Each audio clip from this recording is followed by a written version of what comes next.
Good morning, folks. It's Wesley Lowry here with the Black Star Network here in Raleigh, North Carolina, sitting outside the State House where we have marched. We have been here in North Carolina on the ground for this is now the fourth day following the repairers of the breach, led by Reverend William Barber, as they march from Wilson to Raleigh on what they are calling the This Is Our Selma March. Now, there's a number of reasons for these actions. As you all know, viewers of the Black Star Network know, North Carolina has been one of the key battlegrounds in the fight over how we district in Congress. President Trump demanded Republican state legislatures and Republican state houses to attempt to redraw the congressional maps as a means of diluting black power, Democratic power, power of poor people, and what we have now seen are efforts of resistance and pushback. And so this march, which began in eastern North Carolina in Wilson, marched through North Carolina's 1st Congressional District.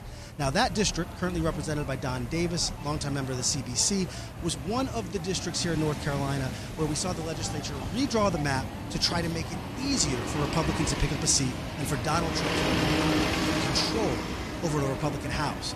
But we're seeing leaders like William Barber, other members of clergy, civil rights leaders, campus groups stand up and say, no, not on our watch. We're not going to be doing that.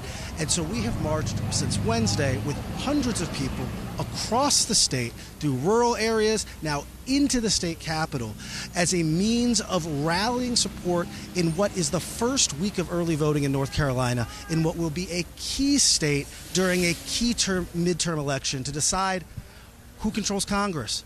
Will there be a response to Donald Trump's first 2 years back in office? And what type of country do we want to be? As we've talked to folks, we've heard a number of reasons. We've heard about attacks on health care and social services. We've heard about the attacks on voting rights.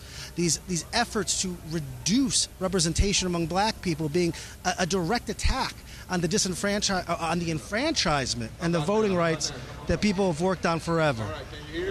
Now we got, as you guys are going to hear, we're going to have mic checks going on behind us. We're going to have marchers coming up in front of us. And we are soon, in a few minutes, going to see hundreds of people coming up behind me into the stage in front of me, and there's going to be a big rally heading on up.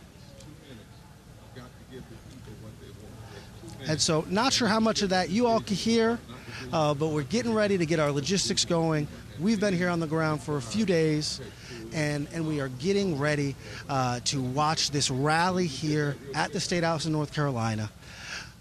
This is our Selma, forward together, forward, love forward march.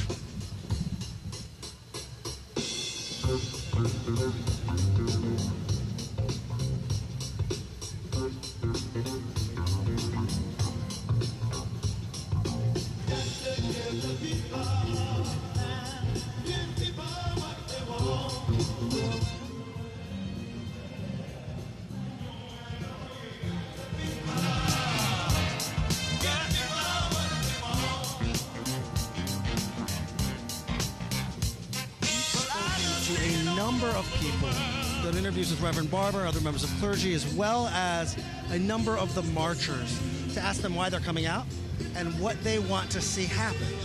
Now, one of the key things that we've been told over and over and over again is that this is not a rally that is about despair.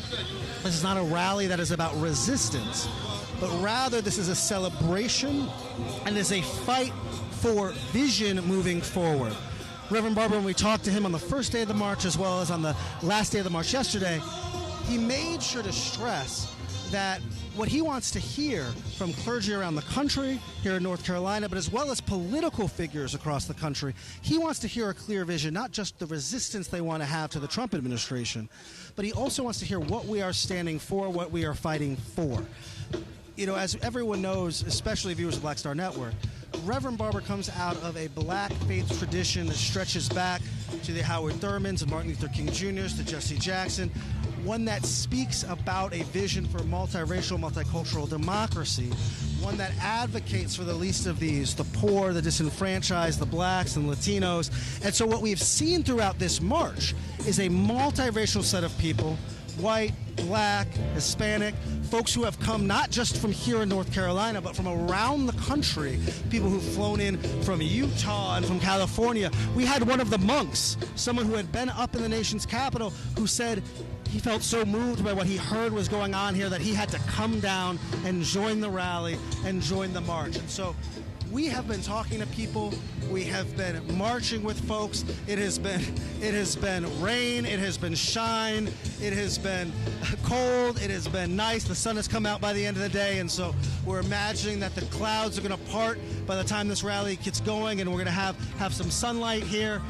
But again, this rally has been pegged here in North Carolina to the first week of early voting, early registration in what is going to be an important primary race in North Carolina, leading into an important midterm general election where this state is going to decide, will Donald Trump and Republicans, will they be rewarded for their gerrymandering and redistricting that they did earlier this year, or will voters show up, black, brown, disenfranchised, poor, and say, no, not in our name.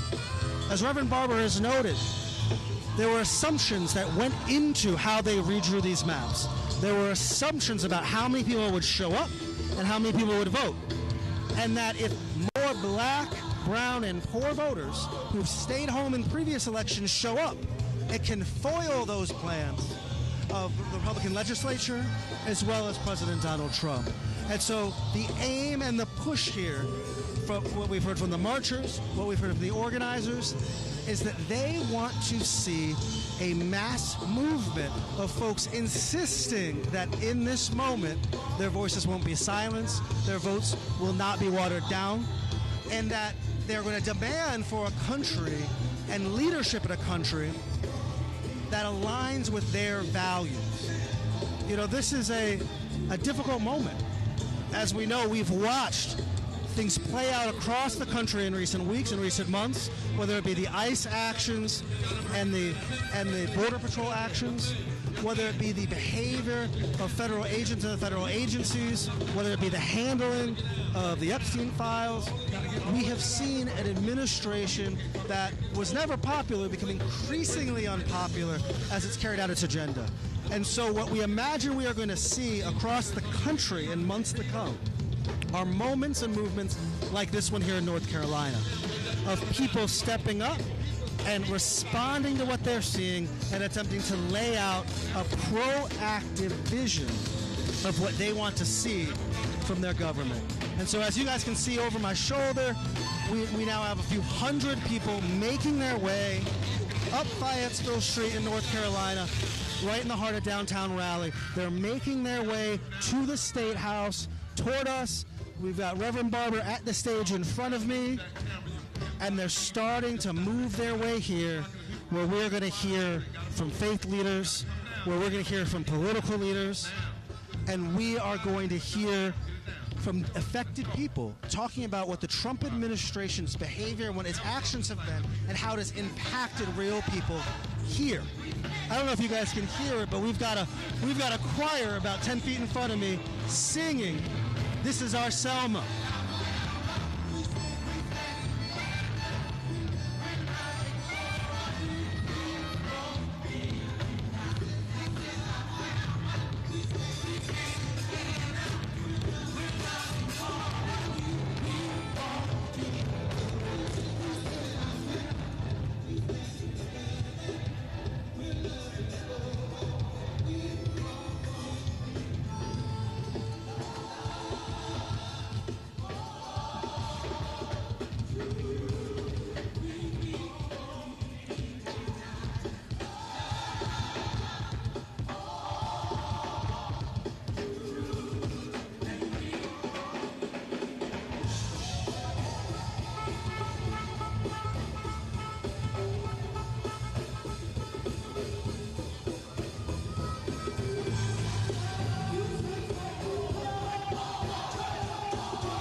And so as you can see, the marchers are now directly behind us, a few feet from the stage, about to take the lawn at the State House, filling in the space for what we are expecting to be a massive rally of hundreds, if not thousands of people who, again, they began their march in Wilson, North Carolina, which is in the eastern part of the state.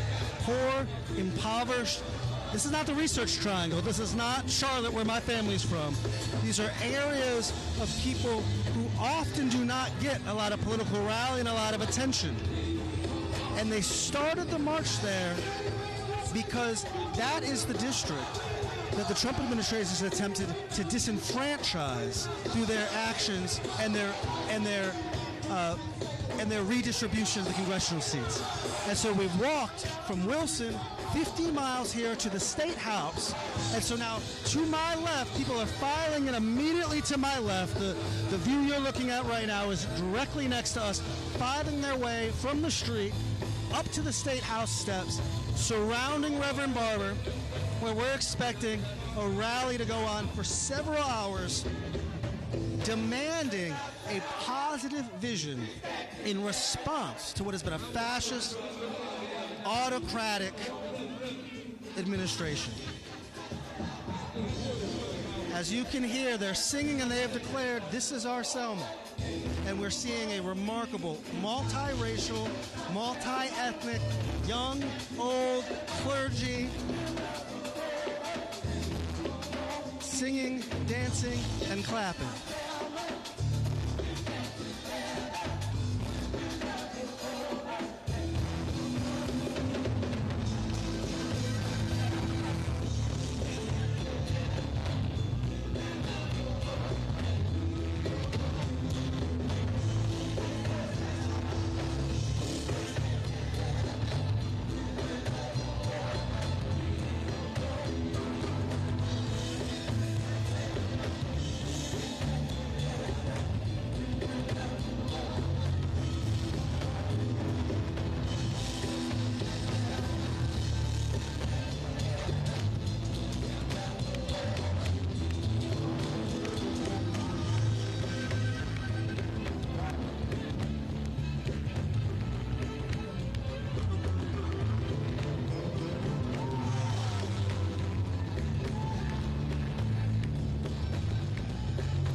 So as you guys can see, that crowd is still making its way, winding its way up Fayetteville Street through the heart of Raleigh towards the State House here in North Carolina.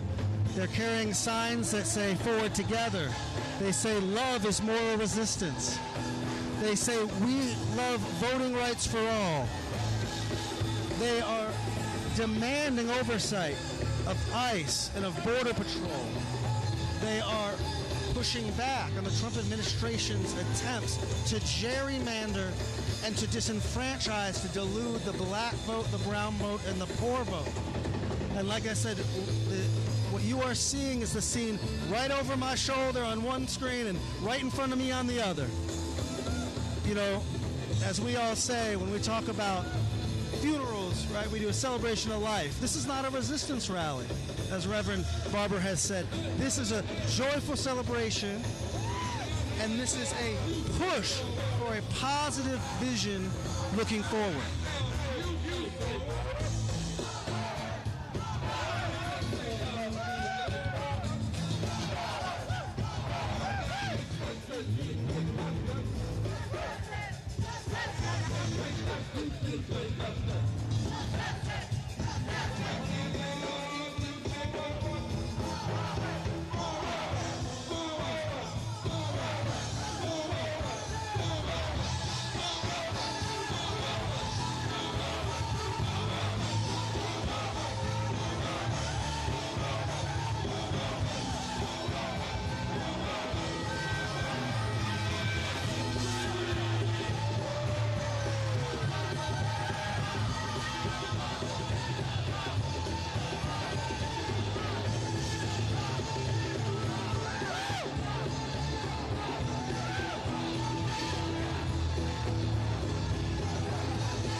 They used to say, wave your hands in the air like you just don't care. But that ain't the kind of rally we have. This is a love for we do care. We're not the uncaring crowd. We're the caring crowd. We're the crowd that's gonna turn this thing around. We're the crowd that knows that love is greater than hate. So on the count of three, would you wave your banners in the where on the count of three like you really do care? 1, 2, somebody say 3. Wave your banners in the air just like you care. Forward, forward, forward, forward, forward.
Somebody look at the sun and just shout. Love done brought the warmth out. So people are still coming. Look back there. God almighty. All the way down Fayetteville Street. You don't have to bunch up on Morgan. We got Robotrons and microphones and all the way down Fayetteville. So we want people to still come. Now the first thing we want to do is all the people that are 70 years and older, raise your hands. Can we honor all of our elders? Can we honor our elders? Come on, let's honor our elders. They've been through this before. All of the folk that are 18 years and younger, would you raise your hand? Can we honor the young folk? Now, would you point your hand to the sky and honor the ancestors with silence? From the east.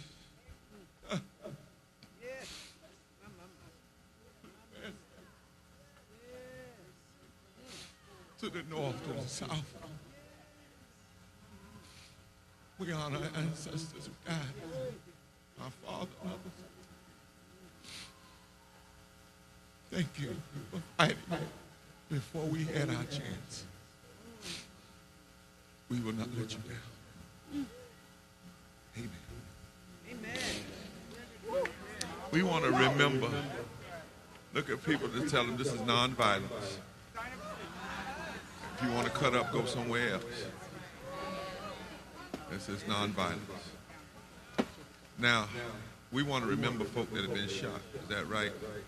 Choir. And they have a powerful song they want to do before we start the rest of the program. They may have two more, but this one, remembering Alex, Sister Good, and all of the folk that have died that we don't even know about in ICE custody. We will not let them just be thrown away like garbage. For every one of them that dies, 10,000 of us will stand. Tell your neighbor that for every one that dies needlessly, whether it's dying from the lack of health care, dying from the lack of hospitals, dying because they were shot and lynched in the street by ICE agents, dying because they don't have basic necessity of water, diet, whatever. However they die, they will not die unremembered. We will carry the fight, am I right? For every one that dies, their death will be like a soil and seed of resurrection, and 10,000 of us will rise.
What a choir, what a choir. Well, actually, we call it theomusicology. And we thank Brother Bill and Yara Allen and the Street Genie, Freddie, and all the musicians and all of these singers who come from all over. From all over. I want you to know today we've got somebody who said they had to bring a bus from Selma to connect the spirit of Selma, Alabama with today. I'm going to come back later, but it's important to clarify in this moment. We want to hold up those who love their country and their community, that have led them to march all the way from Wilson to Raleigh to be here this morning. 51 miles. And we're grateful for those who drove all the way from Mitchell County in the west, and Asheville, and Dare County, and Washington County, all across the coast, from Charlotte, the Piedmont, the Black Belt counties down east. We celebrate all those who come from Granville and Warren and Vance County, what we call the historic well springs of rebellion against authoritarian and white supremacy and tyranny. We welcome all those who come from the Triangle, because today we are one people. But no matter how far we have traveled today, we've all come here through great tribulations. Our minds are troubled, our hearts are troubled. In many ways, we're heartbroken. Heartbroken in this nation, we continue to try to love and love and love, and we find ourselves saying what Langston Hughes once said: America has never been America to me, but I swear this oath that America will be. We come here with some anger and grief, not madness, but anger at the murderous assaults on the American democracy, the assaults on human decency that we've been witnessing with our own eyes, and we will not let anybody tell us that we're not seeing what we're seeing. More than anything, with all of that in our minds and our hearts, we've come here today in a spirit of love. And we've assembled in our yearning to come home, to wake up to a new country. We're not fighting for normalcy. We're not fighting to go backwards. We're fighting to go forward to the America that never was, but yet must be. And the living ingredients of our own history have taught us that the things do not have to be the way they are. Indeed, things cannot stay the way they are. As we gather here today, let us be reminded that in the 3rd century, when an emperor named Claudius, an authoritarian named Claudius, was hungry for power, wanted to put his name on every building.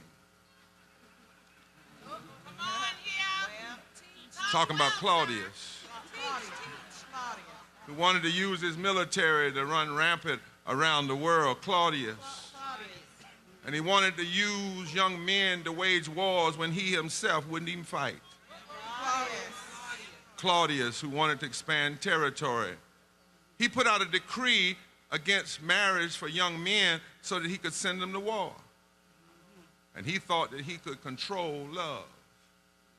Claudius reasoned that if he could maximize the potential of his people for war, if he could minimize love.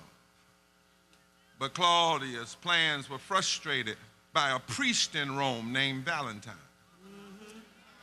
a bishop of the church who believed that love was more powerful than an empire's army. Yes, Claudius could marshal the resources of the Roman purse and the force of the Roman legions to impose his will on the world, but he found out that he couldn't stop love. Men and women defied him and kept falling in love. Claudius couldn't stop Bishop St. Valentine. He married people in secret and they came out in public. And in an act of civil disobedience, Valentine refused to cooperate with the emperor's unjust decree. Because not only can people in the military defy unjust decree, we the people can defy unjust decree. And he signed the certificates of their marriage. And on February the 14th, 269, St. Valentine was beheaded in Rome. Claudius used his power, used his wealth to kill him, but he still didn't have the power to stop love. 18 centuries later, we don't remember Claudius. There's no day named Claudius Day. No one recalls the name of the henchman who cut off St. Valentine's head. But every February 14th, we remember St. Valentine in the public square. This day we celebrate also the power of love is the day that Frederick Douglass chose as his birthday. He didn't know when his real birthday was because he was born in slavery. But he said, if I'm going to choose a birthday, I'm going to choose it, my brothers, on Love Day. And Douglass knew that the cold cruelty of American totalitarianism, he knew what it meant to be treated as property. He knew what it meant to be separated from his mother as a boy. He knew what it meant to be assaulted. But when things got bad, Frederick Douglass said this to the nation. He said, even though these things are happening, the time is now for us to intensify and embolden our agitation. He knew that people who claimed to own him didn't have the power to quench his mother's love. And so most of his life, he carried the memory of a sweet cake that his mother gave to him the last time he saw it. She made it in the shape of a heart. And he wrote with a rich, dark ring glaze upon the edge of it. She called Frederick her little Valentine. And that love kept him alive. That love gave him a heart for a country that dared to enslave him. My brothers and sisters, here we are today. And we live in a moment when the ruling authorities claim that might makes right. They claim that the Constitution doesn't constrain them. They're ignoring the separation of powers and defy the lawful orders of the courts and of the Congress. They've abdicated their moral responsibility to care for the poor by spreading lies about waste and fraud and abuse. They claim to do all these things. They call a bill a mega bill, a beautiful bill, when it is really a big, bad, deadly, ugly bill. Yes. They loose their forces to shoot people down in the street. But we've come here today to say that the love in our heart will not let us bow anymore. Yes. We cannot bow to their vision of power, and we will not. We are here to love forward together, and coming after me are people that are going to talk about why we love and what we must love and how we must love. Yes, their troops are in the street. Yes, their masked men are knocking on our doors. Yes, they are now talking more about nuclear power. But we are here to remind them that love has proven down through the history to be stronger than all of this. Yes. And so, my brothers and sisters, here we are today. Here we are today, and today, since Wednesday, we've been marching. We started in Wilson, in the old district, Toby Fitch, that they've gerrymandered to steal and rob a seat. We started the day before the day early voting began, and we're here today to declare that when we leave here, we're going back to our communities across this state, and we're going to take love and organize everybody we know. And we're going to say to them, it's time to voice your love and vote your love and stand in the vitality of your love, because we need love to be victorious one more time. And so if you love seeing people out of poverty, it's time for us to love forward together. If you love seeing people make a living wage, it's time for us to love forward together. If you love to see the establishment of justice rather than the establishment of injustice, it's time to love forward together. If you're tired of seeing 87 million people either underinsured or underinsured and you want everybody to have health care, it's time to love forward together.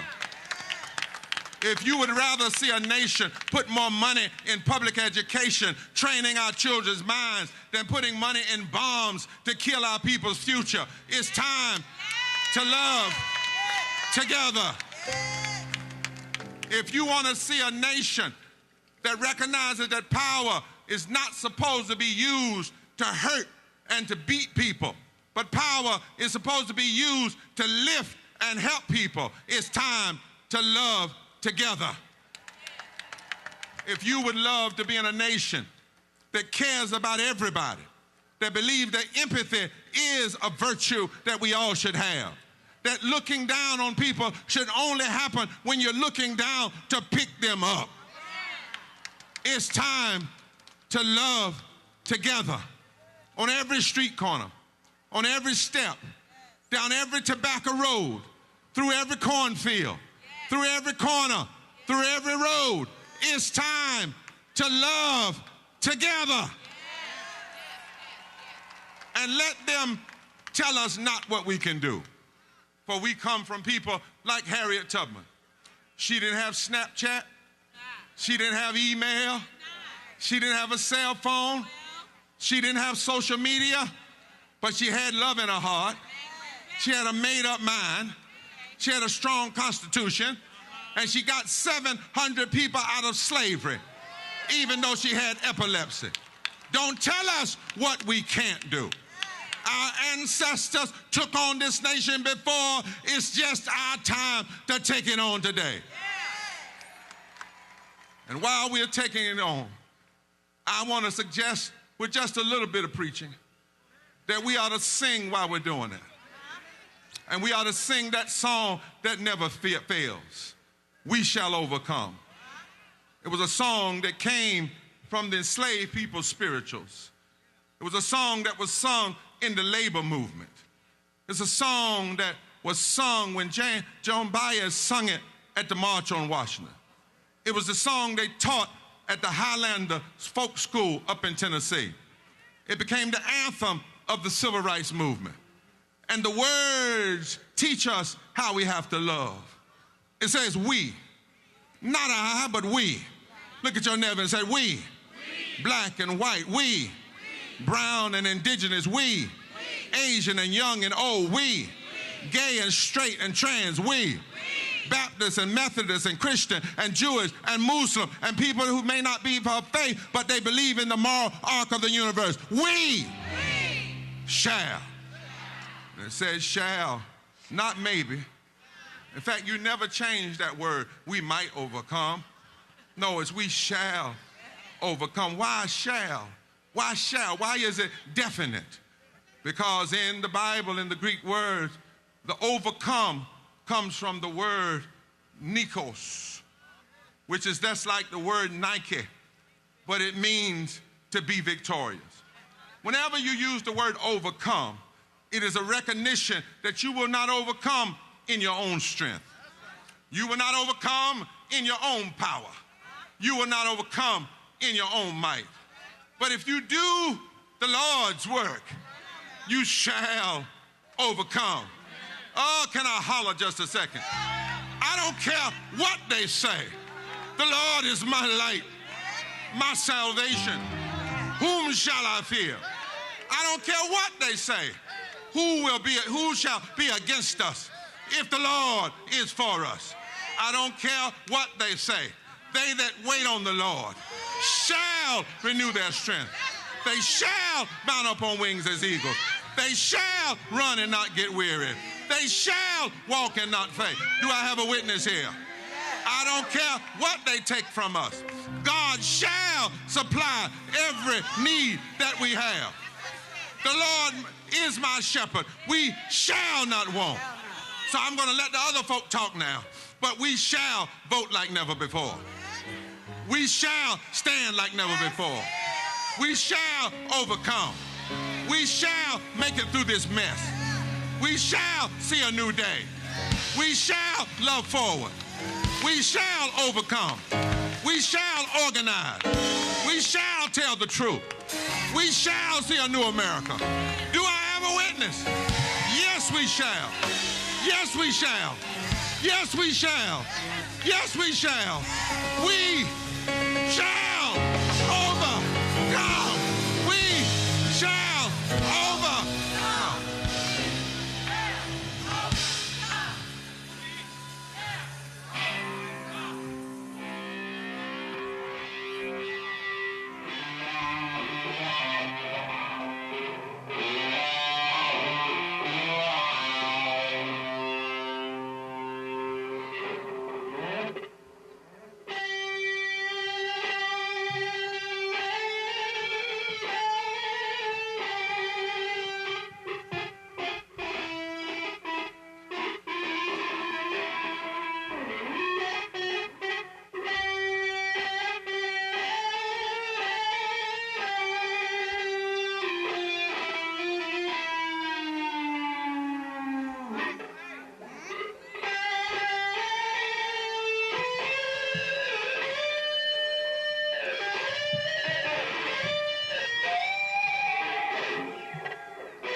on now. Love forward together. Love forward together. All right. I want us to begin with our North Carolina preamble, and then we will have our litany, and then we will have our setting.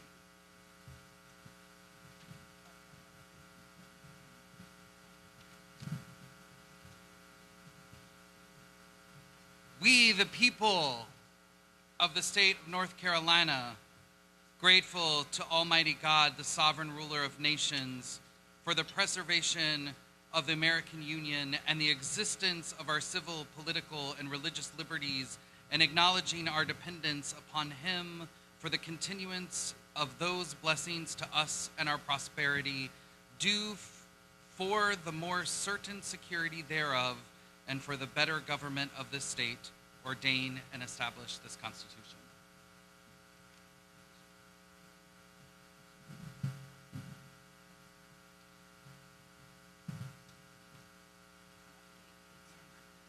Come on, everybody. Love forward together. Not one step back. Love forward together. Not one step back. I am Bishop Sonia E. Williams, representing the Fellowship of Affirming Ministries under the visionary leadership of Bishop Yvette A. Flunder. And we stand here today because we believe in the power of love. We are loving forward in Raleigh to declare that democracy is not a museum piece, it's a living practice, and it must be protected by the people, not shrink wrap for the powerful, but gift wrap for the poor. It is love that rejects systems that draw crooked lines to silence the marginalized. And we are here because love is not dominance, it is dignity. It is not about control, but it is about conscience, not about building walls, but building bridges in God's image. Love forward together, not one step back. T-Fam believes that mercy is stronger than meanness, that grace is greater than greed, and people matter more than profit margins. And so we challenge the empire today. We challenge the establishment today. If your theology puts people in cages, it's not holy. If your economy needs poverty to uplift the wealthy, then it's not healthy. If your politics needs lies, it's not leadership. We are loving forward to a future that refuses to be small. Come on, love forward. Not one step back. This is our Selma moment. Not because history is repeating itself, but because courage is rising. And so we come to let it be known we will not be erased. We will not be divided. We will not be distracted. We will not be denied.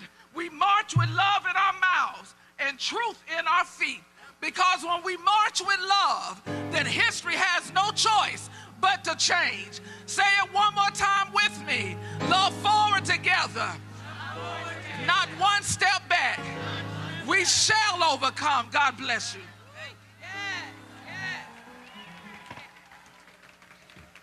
We gather today as neighbors and people of conscience. Religious, spiritual, secular, and searching. Some of us pray in sanctuaries. Some of us meditate in silence. Some of us organize in community rooms. And some of us carry questions we cannot name. Some of us have been held by faith and others harmed by it. Still, we are here together because suffering is real and responsibility is shared. We are here to practice a commitment that is bigger than anyone and wider than anyone's ideology. Love forward together. Not sentimental love, not convenient love, love with a backbone, love that shows up, tells the truth, and refuses to abandon people when the headlines change.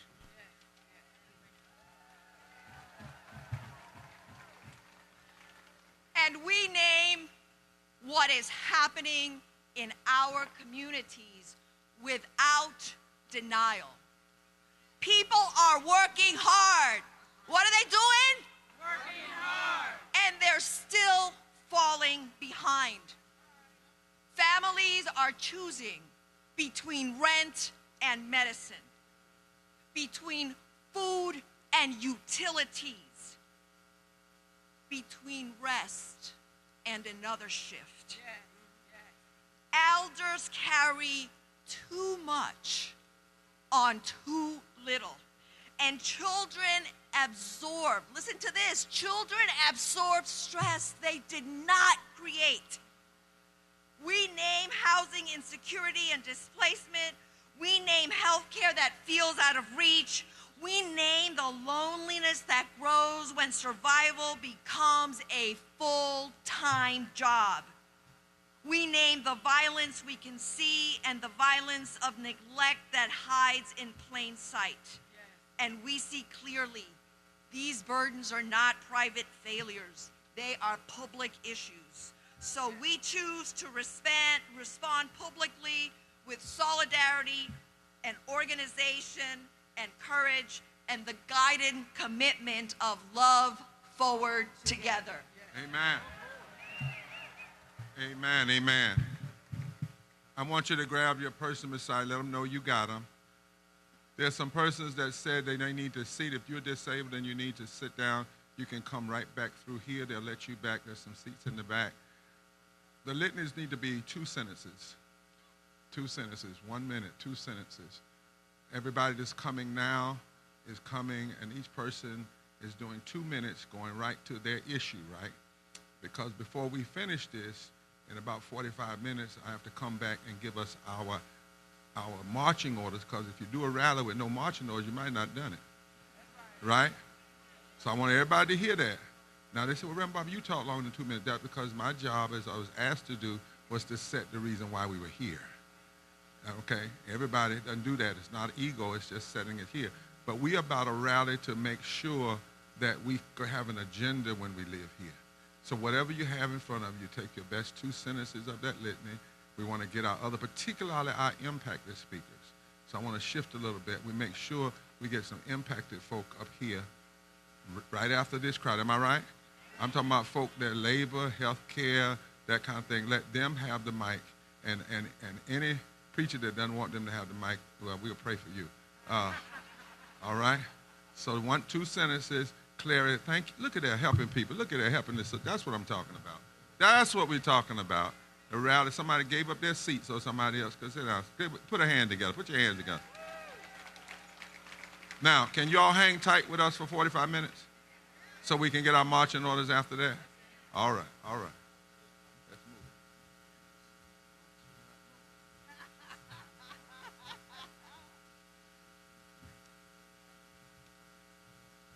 We affirm the full humanity of every person. No exception, no footnote. We affirm people across race and ethnicity, across languages, across gender, across sexuality, across ability and age, across citizenship and documentation. We love forward.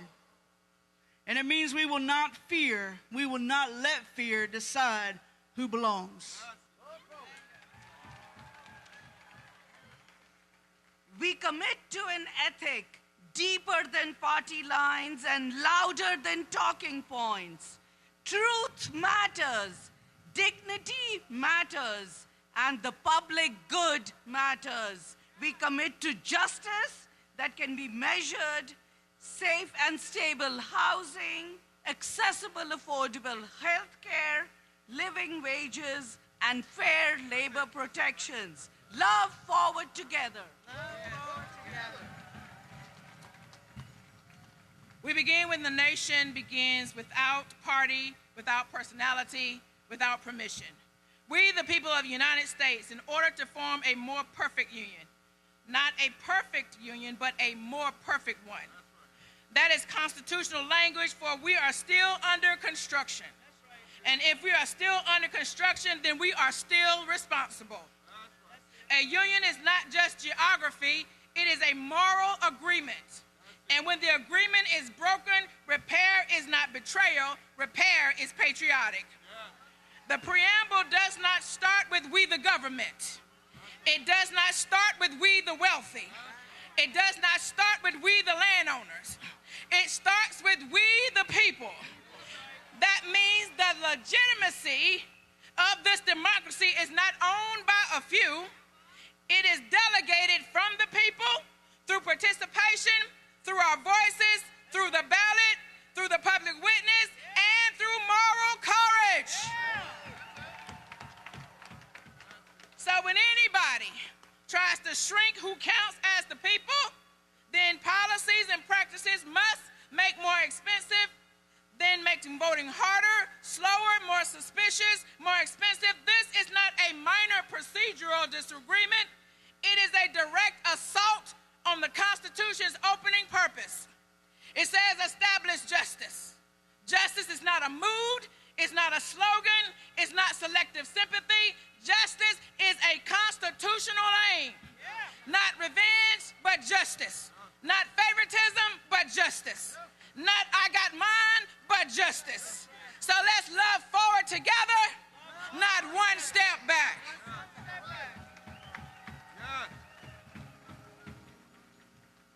Put your hands together. Now we have coming now, there are 4 MCs that are working together. The Reverend Dr. Hannah Broom, let's give it up. Dr. Willem, where's Willem? Where's he? He's on. Dr. Nancy Petty and Reverend Dr. Della Owens Barber. They are our 4, if you will, MCs, and they have a special, what we call tying it all up. Y'all know tying it up? In other words, other people come, and then as clergy, they tie it up. That's what Hannah just did. She was tying it up. And we're live streaming all over the world right now. Everybody, pick up your banner so everybody can see it. Y'all turn, live stream, send this around. Yes, all over, all over. So they will come. They have a little bit extra, those 4 MCs, because they're tying it up. They're putting a bow on it. Because we're teaching now. You never have a mass rally just to have it. You have it to teach. Mass rally is about mass public education. Am I right? 06, brother. I'm right. Amen. Amen. Come on into the rest of it.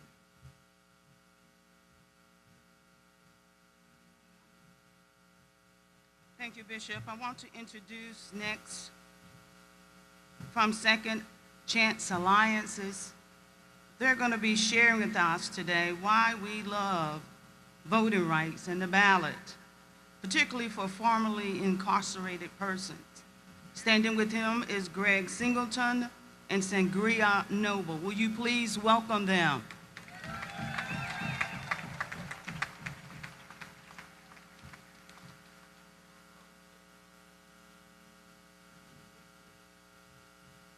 My name is Greg Singleton, former federal inmate number 13928-056. This inmate number will mark me as a forever felon in the United States of America. This inmate number means I will never start at the same starting line as those who are not justice involved. This inmate number would identify me as a risk factor when it comes to my character, obtaining employment, renting an apartment, or being a soft target when blame is needed. This inmate number may alarm the police when my identification is run, causing them to handle me differently, even for a minor infraction, like not signaling before turning. This inmate number took away my right to vote, a right that many people of my race and other races died for. These are the words I spoke that echoed from my mouth during the opening remarks at the Governor's Mansion on January the 29th, 2024, when Governor Roy Cooper signed the Reentry Council Executive Order number 303, an executive order to establish a unified approach to improving education, rehabilitation, and reentry services for incarcerated and formerly incarcerated people in North Carolina. Thank you, Roy Cooper, for that. These words are as important now as they ever were before. So yes, this is our Selma. Let's never forget our history, for when history is forgotten, it has a chance of repeating itself. Thank you.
Why we are here and why we love voting rights. Why do we love the ballot? It's through this process that we have power in our vote to elect the candidate that will best represent our interests and values. However, we have been robbed of the 1st Congressional District, intended to silence and dilute the power of the black belt communities.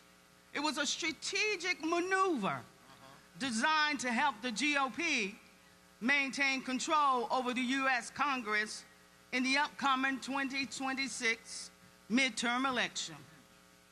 So we marched from Wilson here to Raleigh on these Capitol grounds to bother the system, to disrupt their plans.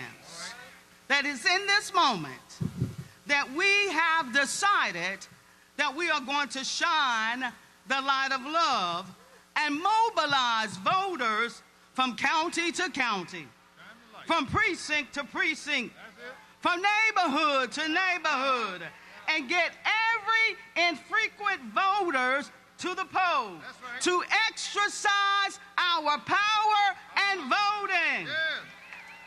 And we must vote like never before.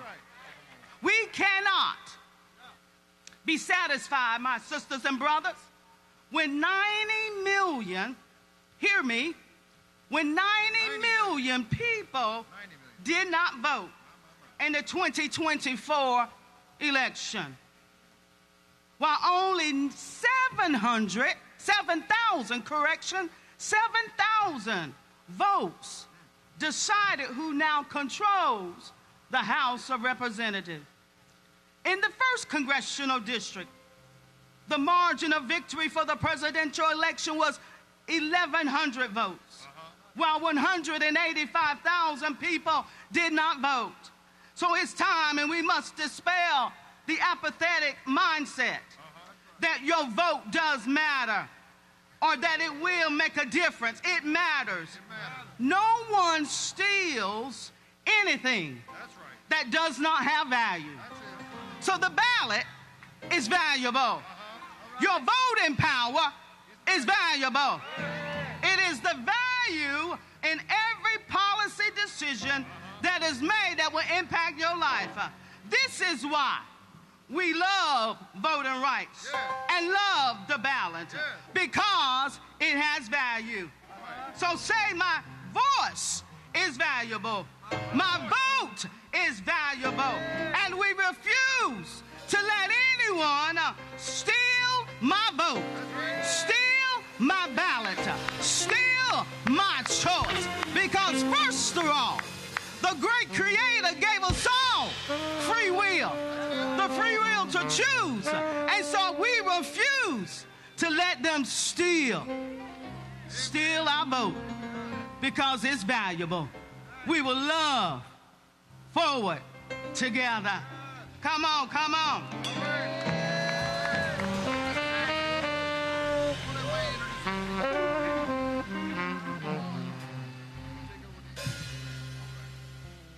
Thank you, Dr. Owens, Barber. Thank you. North Carolina, are we ready to vote? Are we ready to vote? How many believe that we all ought to have living wages? How many of you think everybody deserves a fair living wage? We're bringing up to the mic now workers from the USSW, U.S. Southern Service Workers, Keith Bullard and Brandon, to talk about living wages. Oh, come on, service workers, make some noise. Oh, we can do a little better than that. If you love unions, make some noise. Oh, man, my name is Keith Bullard. I'm the Deputy Director for the Union of Southern Service Workers, and we are out here because we believe love shows up, showing up just like all of us are out here today, am I right? We believe in real love that organizes, and we show real love by organizing in our communities, organizing on our jobs. Real love looks like when workers come together in a city like Durham under a campaign called Durham Rising to stand up to say that this city was built by workers and it should serve workers, not the corporations, not the CEOs or the hedge fund managers. We believe in organizing love by standing up with Waffle House workers who are making $3.19 an hour. We believe that real love pays livable wages to all workers, not tip wages, but real living wages.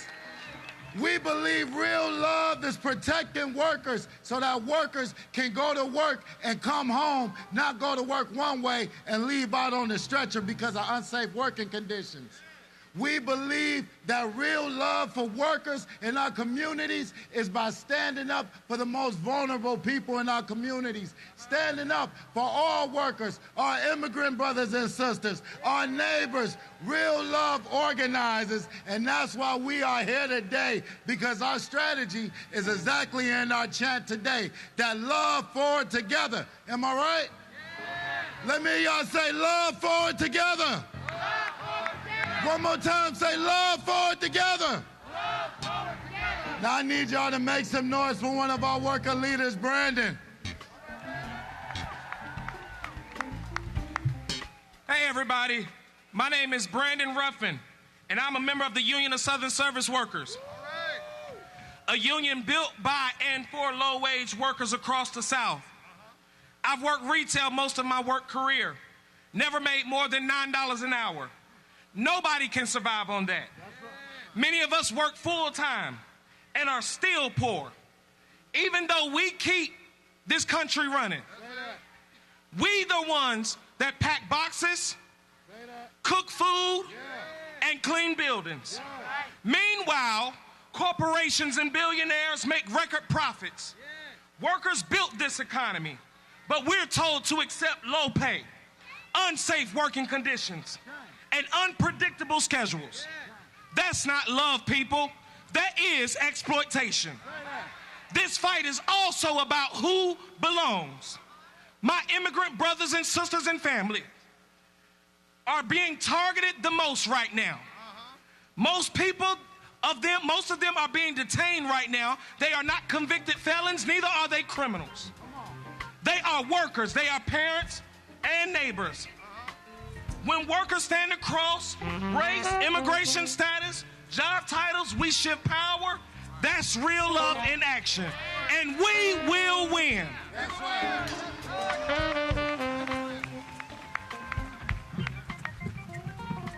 One last thing, y'all.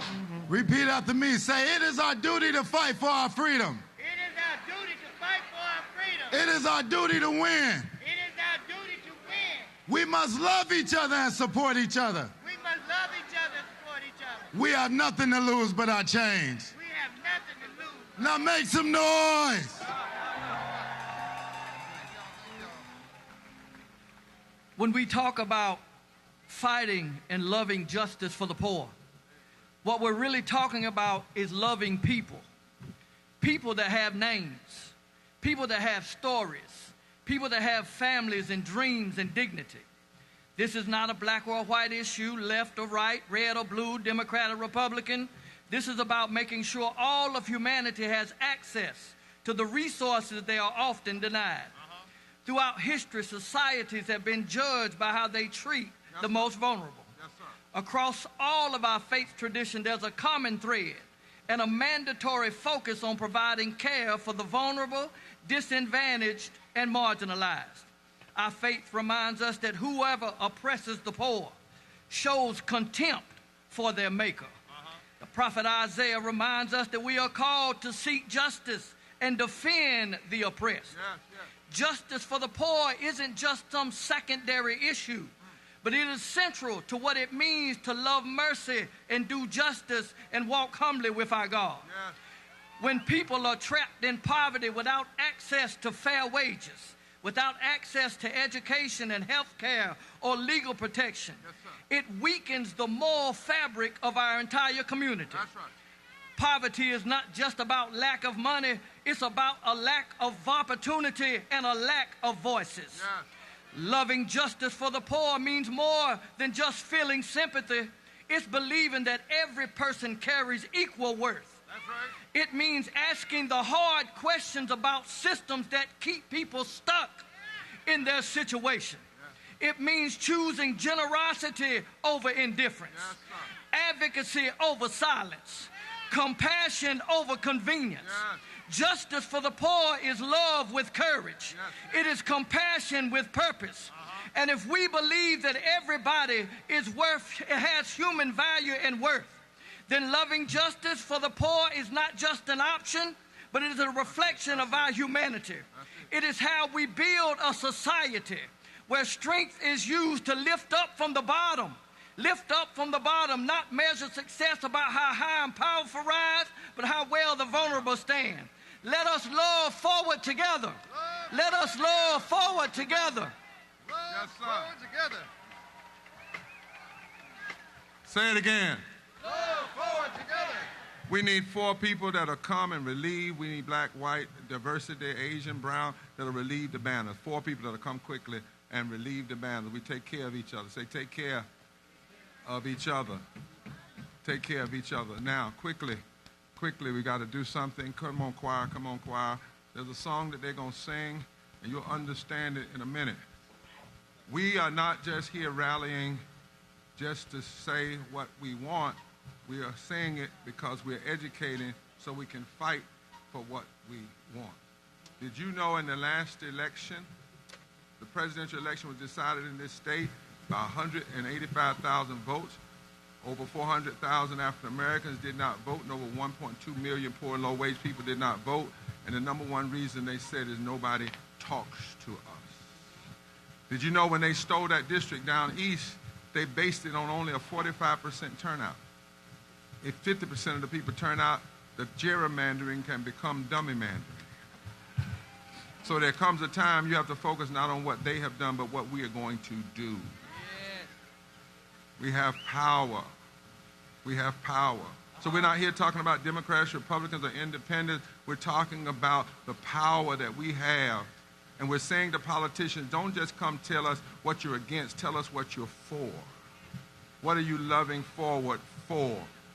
So for 262 days, we're going to be calling on people with repairs of the breach and others to split up into teams, go county by county, precinct by precinct, to talk to the people nobody talks to. Is that all right? We're going to ask you from wherever you are to sign up to spend a weekend down east in the 30 counties down east. We're going to ask you to sign up for a phone bank, sign up for a text bank. because love will go to work. Love will not just say, I love you. I have a grandmama, she's gone on to heaven now. One day I came home and I said, Grandmama, I love you. She said, if you do, go pick up that hoe and chop my garden. You don't have to kiss me. Go chop my garden. You don't have to hug me, chop my garden. In other words, put some work in. Touch 3 people and say, it's time to put some work in. How many of you are tired of meanness winning by default? They're not winning because they're winning because we're not turning out. Now, in order to do this work, every moral movement needs some money because mean folk got some money. Am I right? Y'all never heard me do this before. But how many of you know mean folk got some money? They put some mean. So I want you to look. There's a QR code on the screen. There's one here. And if you would like to sow into repairs of the breach for this work that we're going to be working on all of us to do, we want you to take out your phone and hit that QR code. Tell folk all over the nation, wherever you are, you can join this movement because what we do in North Carolina can have impact all over the nation. All over the nation, y'all. All over the nation. So it's up there. I'm not going to say it anymore because I don't ever beg folk to do things. I believe that what's in your heart, where your heart is, your treasure will be. But we got a hammer, y'all. And we got to use this hammer. Do we have a hammer, choir? Yeah. And we got to use this hammer. We got to hammer on some injustice. We got to hammer on some meanness. We got to use the hammer of love to break down these divisions. So while you are loving one another, hitting the QR code, there are a few more people coming. They're going to sing, I've Got a Hammer. Come on and sing together as we join as one people. Following me will be Judge Fitch and Steve Schmidt, 2 people you might have never thought you'd see together on the stage. One has been a Republican, one's been a lifelong Democrat. I'm an independent, but something's happening, y'all.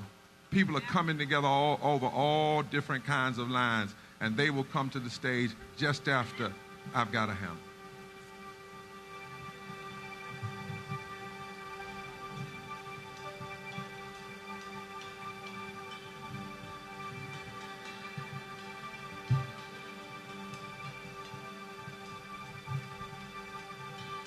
Love between my brothers and my sisters. Oh, oh, yeah, yeah, yeah, yeah. Oh, yeah. Let me tell you, if I had a hammer, I'd hammer in the morning, I'd hammer in the evening, all over the land. I'd hammer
because we love democracy, right?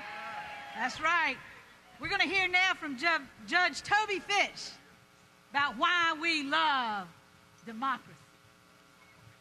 Come on, bring him up. Give him a hand. And while you're giving him a hand, reach that hand down in your pocket and support this movement.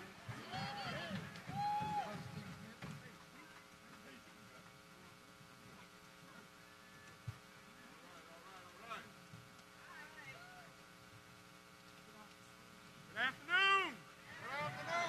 Isn't this a lovely day? I want my freedom and I want it all day. Right now. Not tomorrow. Right today. I'm glad to have been asked to have coordinated down in the Wilson area this. There goes my note. You know, it's a shame. I just celebrated 50 years as a lawyer. And so if my papers roll away, I don't know what to say. You know, behold how good and how pleasant it is for brethren to dwell together in unity. And that's what we're doing right now. We are gathering together in unity. We're talking about the 13th, the 14th, and the 15th amendments to the Constitution. That precious instrument that we all love, that every day is attempted to be withered away from us. You know, the 13th Amendment abolished slavery. Love says you are not property. The 14th Amendment guarantees citizenship. Love says you, me, and all of us matter and we belong. The 15th Amendment protects the right to vote. Love says your voice does matter and you will be heard, but we need to do what we need to do, and that is turn out like we have never turned out before. It's always good to watch the television and to watch the vote come in South Africa. I try to look at Steve Biko and those. Every weekend I can watch the television.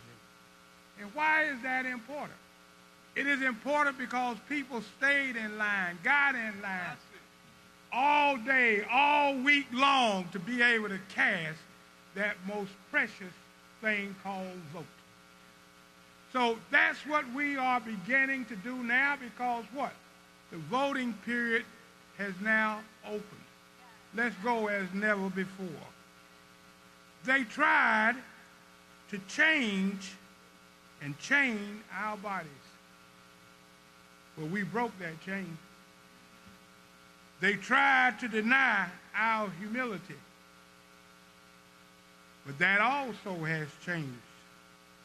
They declared that we do belong. Now that we do belong, what are they going to do with us?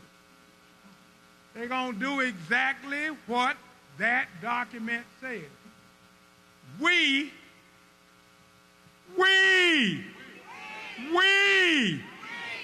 the people of the United States, not somebody else, but we. They tried to silence us. They said that we had no future. They said that we do have a voice. Because we do. We do have a voice. And when we exercise that voice, not Democrat, not Republican, not independent. See, I've been around Reverend Barber long enough to have gone to school with him. I was a little younger than he was.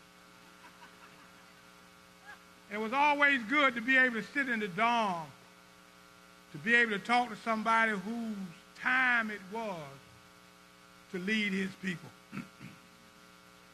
We thank him and we thank his wife for being the servants that they have been and that they will be. Well, you see, When I started talking about Numbers 13, 14, and 15, I started thinking about 42. 42. I think about 42 because we are witnesses. We are demanding our freedom. We know that we are citizens. And when you add all of that together, what you have is power. Power. Power. Power to determine what your destiny is, not what somebody says it shall be. God bless you all. Let's turn out like never before and let victory roll down like water.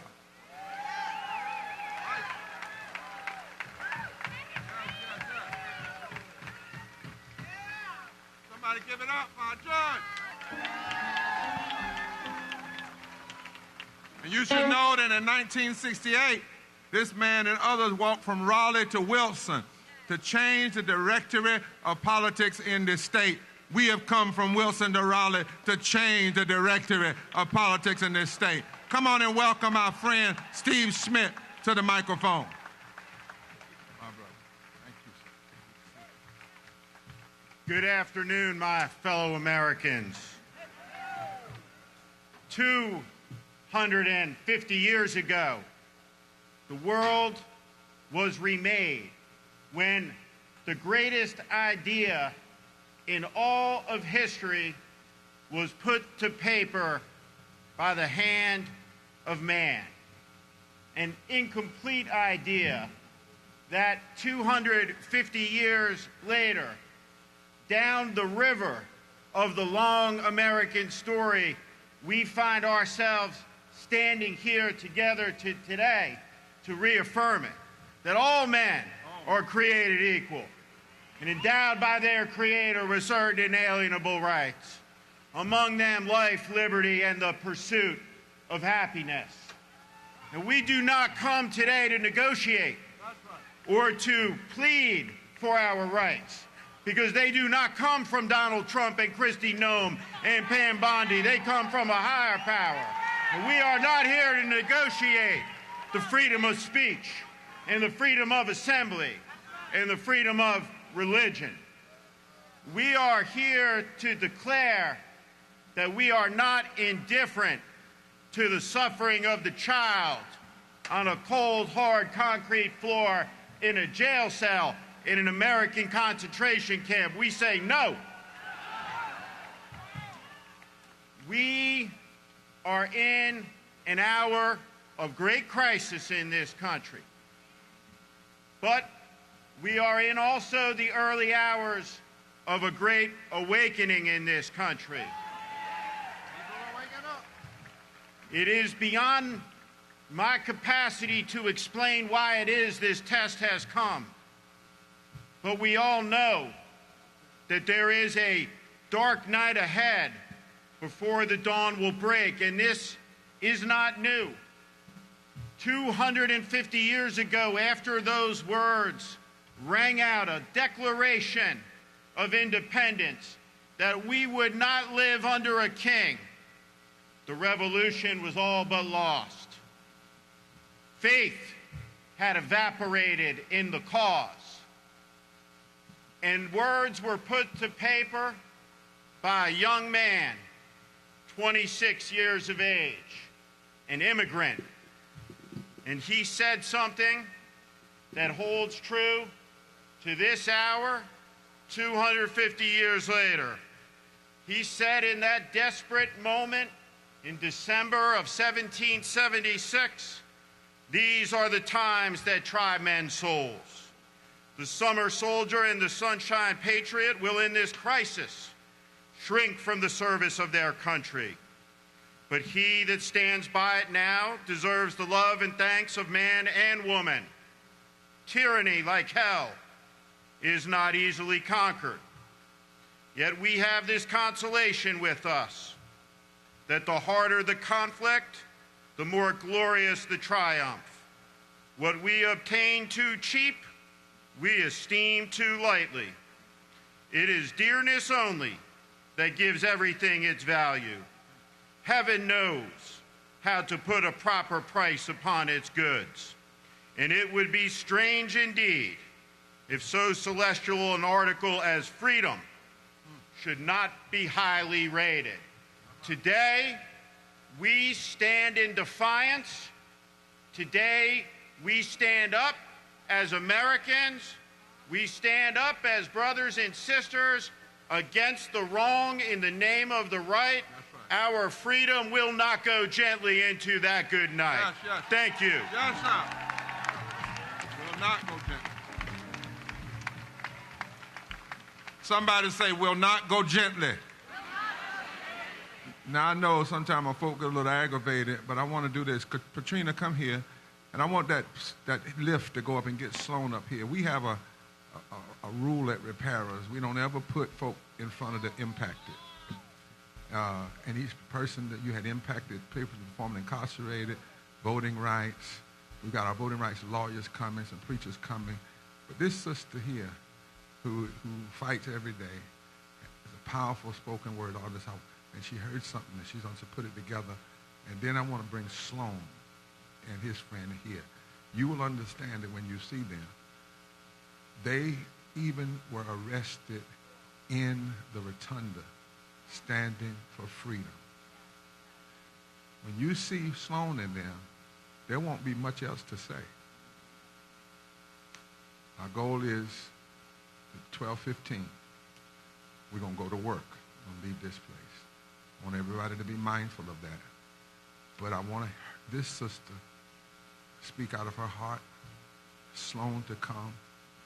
Then the others that are here will come in brief order, quick order. And then the last song we're going to sing together is called Solidarity. Because that's what it's going to take. Solidarity, George. Katrina, the Spirit put something on your heart. Let it out.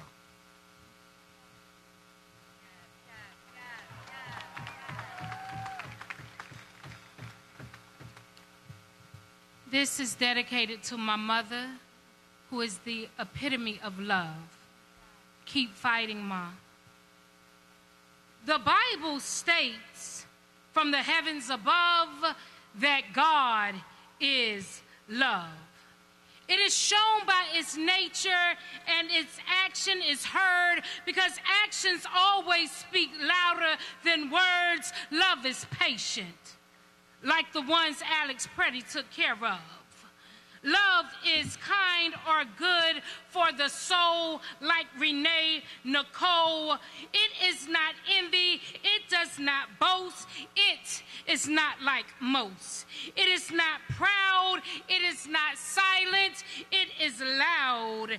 It does not display violent raids and tactics of unnecessary order. It does not dishonor others like Keith Porter. It is not self-seeking. It is not easily angered. It does not record of wrongs. It does not point fingers. Love does not delight in evil, but rejoices with truth. It protects, trusts, hopes, and endures each of you.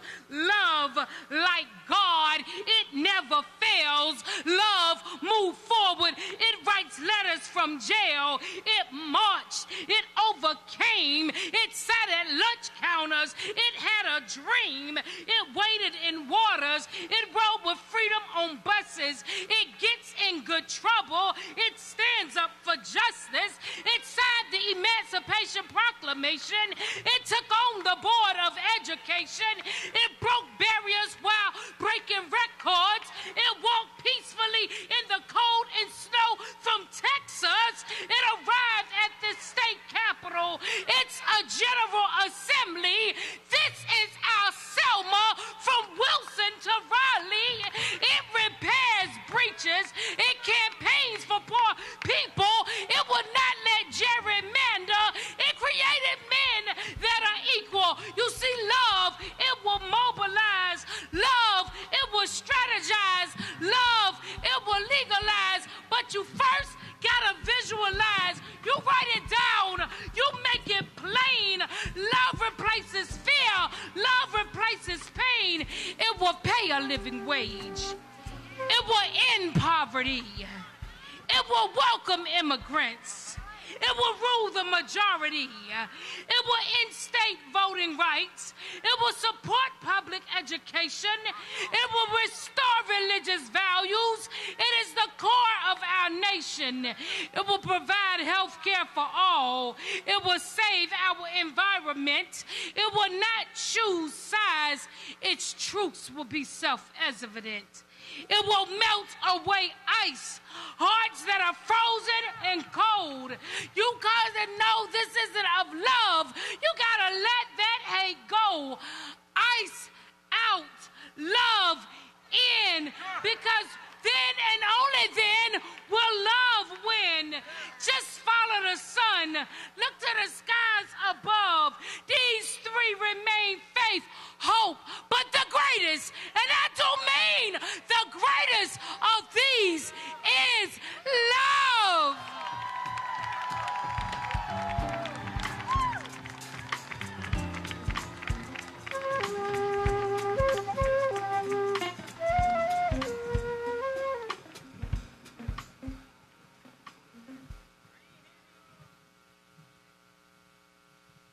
My friends, please welcome Sloan Meek.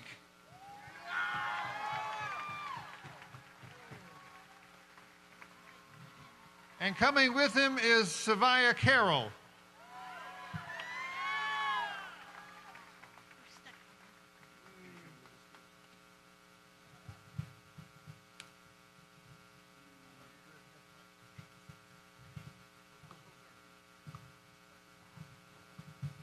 Hi, I am Savia Carroll, and this is my friend and bandmate Sloan Meek. We have both been speaking out about the issue of losing Medicaid and our other supports for almost a year now. And everything seems to be getting worse. We are scared of losing Medicaid and SNAP and losing all the support we need to live our lives. We are scared to see our friends and neighbors disappear, get sick, and die. Please have an open heart. Spread love. And love your neighbor as you would want to be loved. Thank you.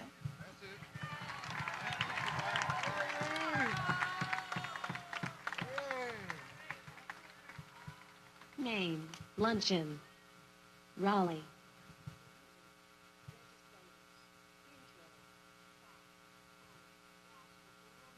GA, love forward. The cruel and deadly policies by people in our state and federal government are making us feel very tired. We are so tired of being scared for our lives. We are tired of being treated as disposable. We are tired of our rights, our medical care, and our supports being taken away, and being told if we ask for help, we are abusing and taking advantage of the system. We are tired of constant death threats. We all have to promise to fight for our voting rights, so we can love our neighbors. So we can vote to take care of all the people who are scared and tired right now. We have to vote for love.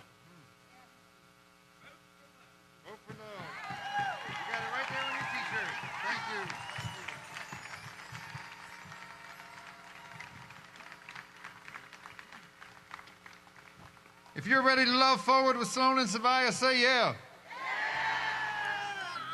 Our friends from Forward Justice are also here to talk to us about the fight for voting rights. Let me welcome them to the stage. Please join me.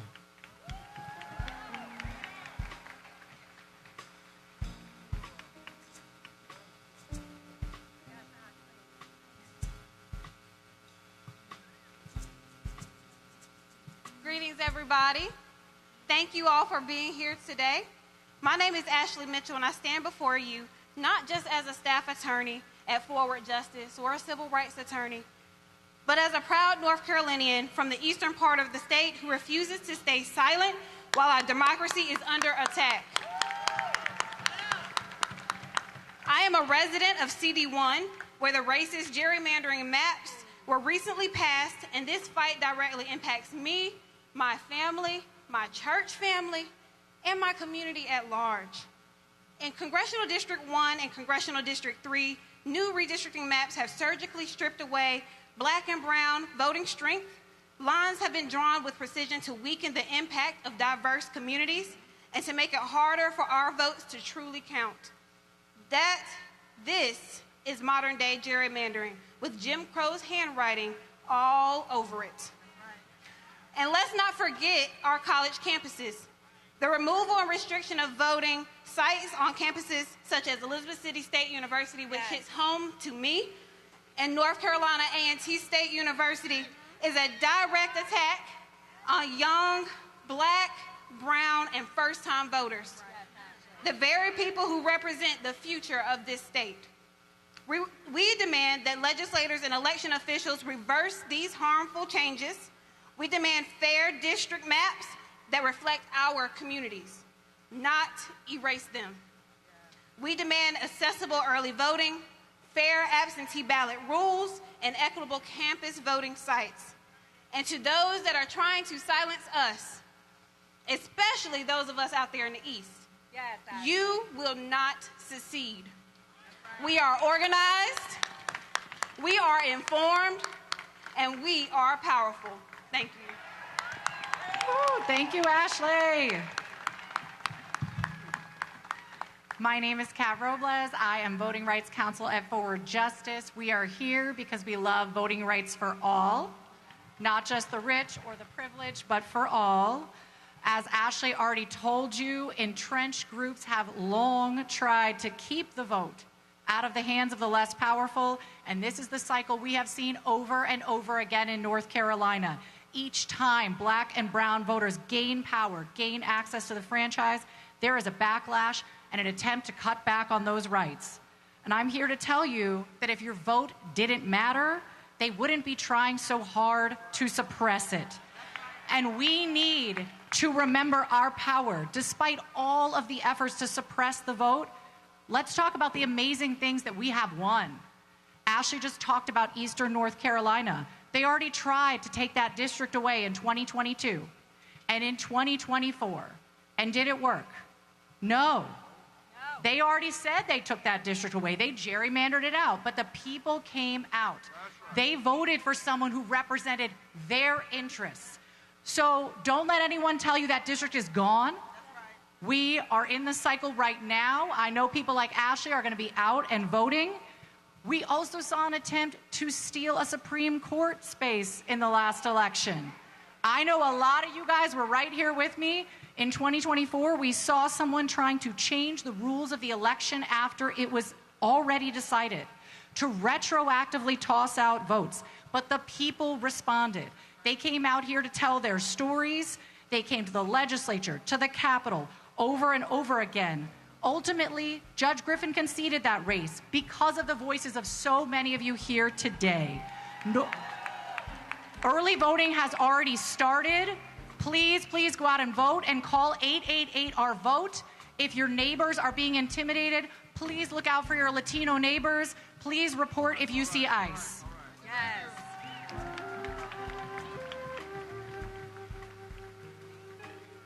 Forward together. Forward together. We are fighting for the democracy that has yet to be. Not the democracy that was. Not the democracy that is. But the democracy that must be. The democracy that will change the South to change this nation. The democracy that respects the fruit of the workers' labor. The democracy that frees us to love our neighbor as ourself. As we close, we are here to say we are not done fighting in North Carolina. We are not done litigating in North Carolina. We are not done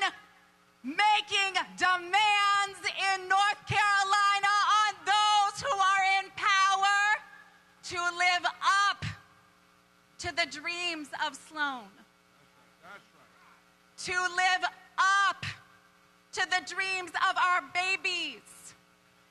We know another world is possible because there has always been another America, and we are among those who are going to bring it into being. Bishop Barber asked us to come today to say to you all, the fight is not over in the racial gerrymander in this state. The fight is not over in 2026. We will be continuing to fight in the courts, and we will stand with you until the other America is here. Yeah. Come on, give it up for our lawyers. I want y'all to hear that. We're exploring right in that way new ways of litigating. I see Al McShirley, her daddy raising his fist. Touch your neighbor and say, we are not finished fighting. We fight in the courts. We fight in the streets. We fight in the ballot box. We fight with our prayers. We fight it with our love. But we will fight. Every day. All day. Every day. All day. There was a group that came in the moment we said we wanted to rally, love forward. They called and said, we're in, indivisible. Indivisible. They've asked if repairs of the breach would join them on the main stage on the 28th, I believe, coming up. We've been there 3 times, but we want indivisible to have a word right now. And after they come, before we get to our last few groups, you know, Jonathan, come over here, Jonathan. Jonathan, we had a little strange thing that happened to us. Somebody sent us a Valentine. I said, what in the world? But we said we're not going to keep it up. We're not going to keep it to ourselves. After Sister Karen comes, we got a Valentine all the way from Texas for you. Willie Nelson. Willie Nelson said, I can't be there with you, but I can send a song for you.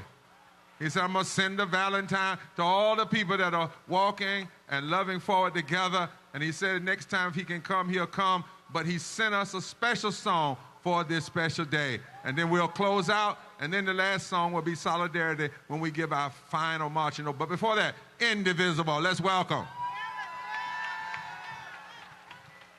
You are so beautiful. You are so beautiful. How many of you are connected to the work of Indivisible? There's thousands of groups all over the country. We have hundreds of groups here in North Carolina. I'm telling you, 9 years ago, when Trump was first elected, we were so depressed. We were so depressed. And so what did we do? We knew what to do because we'd been part of Moral Mondays with Bishop Barber. He had shown us what to do. So we kept meeting together. We kept studying. We kept learning. And every time we came together, we felt better. No matter what was happening, our hearts were breaking. But when we came together and felt each other's energy like we're feeling it today, we felt better and we felt stronger and we got stronger. And that's what's happening. And just like we took all our cues from what we learned from Bishop Barber and Moral Mondays, I want to just give a shout out to Minneapolis. Because those people showed us what to do now. We organize our neighbors. Yes, we protest. We also do mutual aid. And so here in North Carolina, we're organizing to stop the camps, to stop the detention camps, to stop ICE, to stop the voter suppression that is happening right now in the General Assembly and the North Carolina Board of Elections. We're going to stop it. We're going to block it. We're going to do some good trouble. Join us. Thank you, Karen. Thank you, Indivisible. Bishop, come wrap this section before we open our Valentine. Amen. Never thought I'd get an opportunity to open for Willie Nelson. My name is Bishop W. Darren Moore, and this is my colleague, Bishop Darren Mitchell. We're bishops of the African Methodist Episcopal Zion Church. Zion Strong, the Freedom Church, Harriet Tubman, Sojourner Truth, Frederick Douglass, Coretta Scott King, James Walker Hood stood in Raleigh in 1865, a bishop in the AME Zion Church, and demanded voting rights in North Carolina. Here we are 161 years later and declaring we refuse to go back through gerrymandering. Will you cheer those who are around you?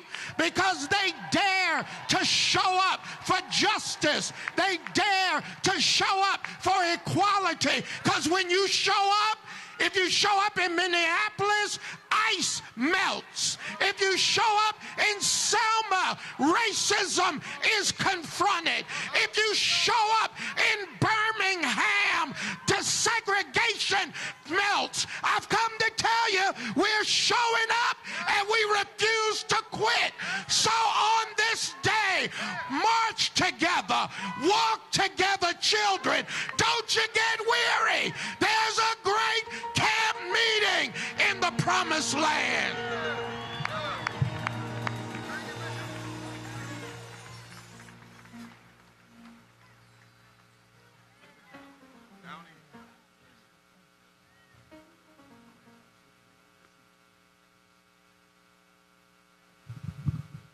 Will is coming. Would you say the right to put a ballot in a ballot box? The right to sit in a jury box. The right to public education for every child. These rights are ours. These rights we demand. These rights, by God, we will have. That is the quote from Bishop Walker of the AME Zion Church in 1868 in this building right behind us. If they fought then, we have to fight now. All right, Willie.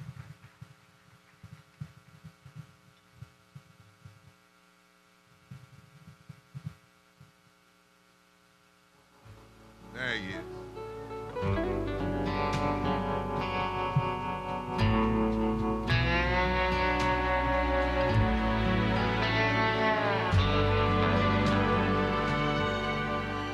Open arms, guiding light, a beacon of hope in the night. The stars and the stripes, a spirit that's always gonna fly. What makes us different, makes us strong. Together we will carry on. The heart of America is still dreaming, dreaming of things to come. And it's beating like a drum. Oh, the heart of America.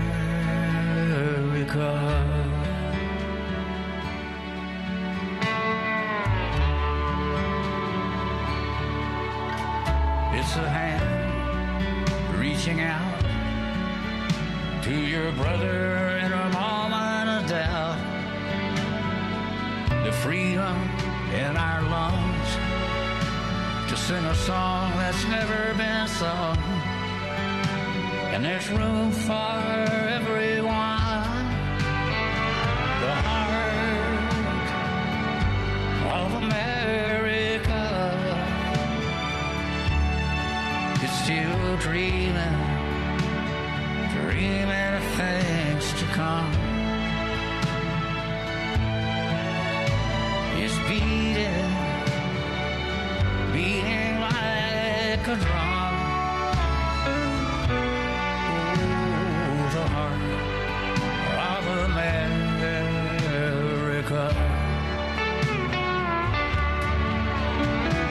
We've seen it bleed, we've seen it break. When you think it's had all that it can take, it rings out good and loud like the Liberty Bell. the heart of America is still dreaming of things to come. And it's beating like a drum. Oh, heart of America. Oh, the heart of America.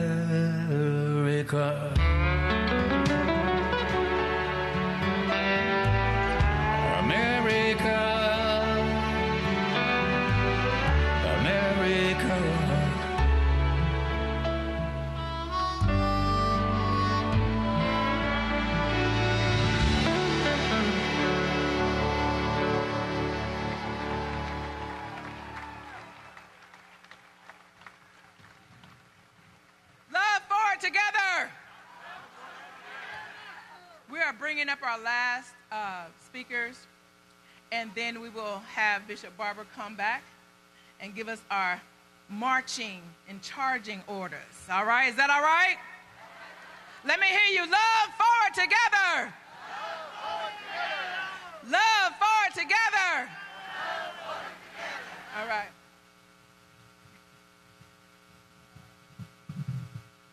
Hello, North Carolina. Hello, America. Many years ago, Martin Luther King said that all human beings are tied together in a single garment of destiny, that we are caught up in an inescapable network of mutuality.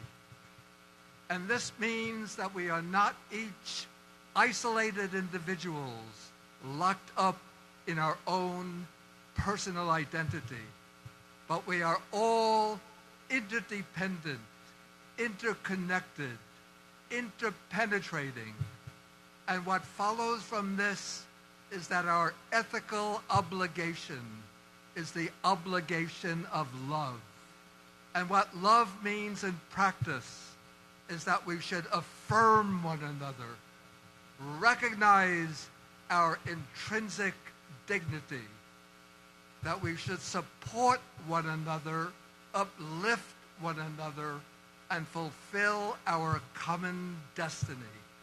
And our common destiny must be motivated by love, driving us towards justice for all, equality of rights for all, to push for education for all, a sound economy that supports everybody in this country, and that we should become a nation not committed to aggression, to isolation, and a pursuit of our own selfish concerns, but we should be a nation of boundless generosity, supporting and uplifting all human beings throughout this world. Thank you very much.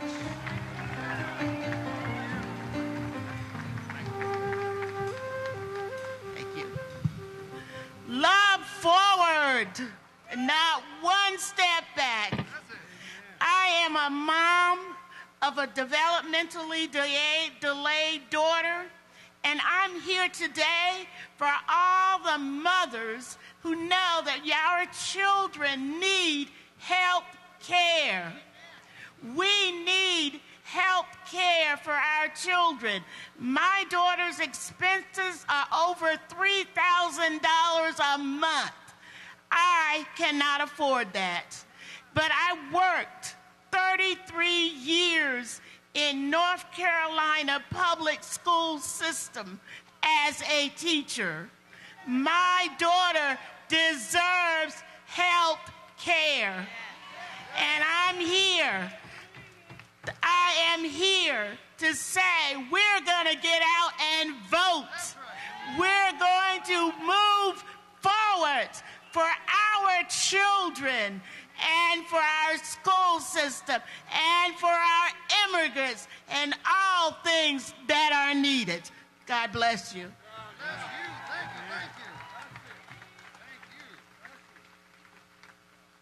Hello, North Carolina. Nothing could be finer than this gathering today. Amen. I bring you greetings from the North Carolina Council of Churches because we stand with you today. Because we love strong public education for all of our people. And we want the best health care for all of our people. But we know that health care and education in our state can be determined by the zip code you live in and by the color of your skin. I come from Greensboro. We can go from one zip code to another and reduce our life expectancy by 10 years. We cannot be the communities we want to be. We cannot be the state we want to be until we have strong public education and the best health care for all of our people. Amen.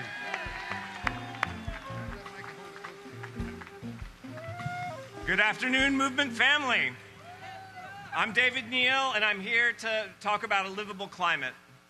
And I want to thank the monk Bhante for reminding us of the words of Dr. Martin Luther King Jr., written 60 years ago from a Birmingham jail cell. They remain true today when it comes to the fight for a livable climate and environmental justice.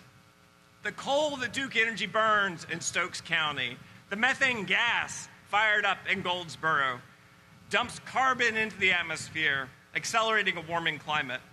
In a real sense, we've all been made guinea pigs by the fossil fuel corporations in an uncontrolled experiment at a global scale. Their carbon pollution makes droughts more extreme, leading to uncontrollable wildfires. Their carbon pollution fuels superstorms, bringing biblical floods. Their carbon pollution brings sea level rise, putting homes and farmland at risk. We are indeed caught in a single garment of destiny when it comes to our shared climate. Now, as things stand today, Duke and other polluters don't pay for the harms of their carbon pollution, yet we are asked to pay ever higher utility bills and provide higher shareholder returns, even as its corporate parent rakes in record profits of up to $5 billion and slows progress towards decarbonization. We surely can do better. We have the tools we need to make an affordable, clean grid. Solar, wind, battery storage have proven to be cost-effective. It can be done. It must be done.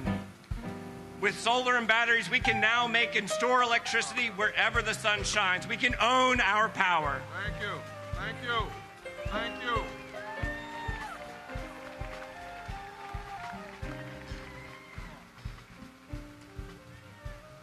Buenos días, Carolina del Norte.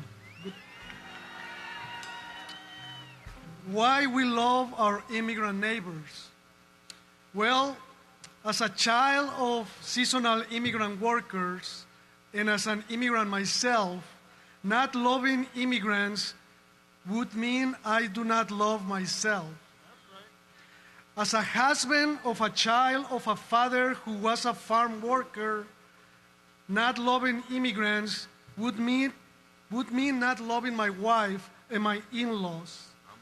As an immigrant United Methodist pastor, not loving immigrants would mean not loving many of the people I serve.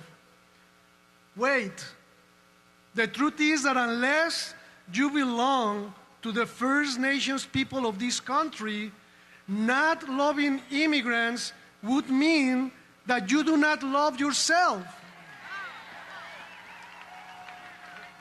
One of the ways to love forward is loving immigrants. Unlike the anti-immigrant rhetoric we have heard lately, and in spite of the persecution that immigrants community had experienced, immigrants keep loving, immigrants keep spreading their strong family values and work ethic. Immigrants keep contributing to make the United States stronger. Let's keep loving forward.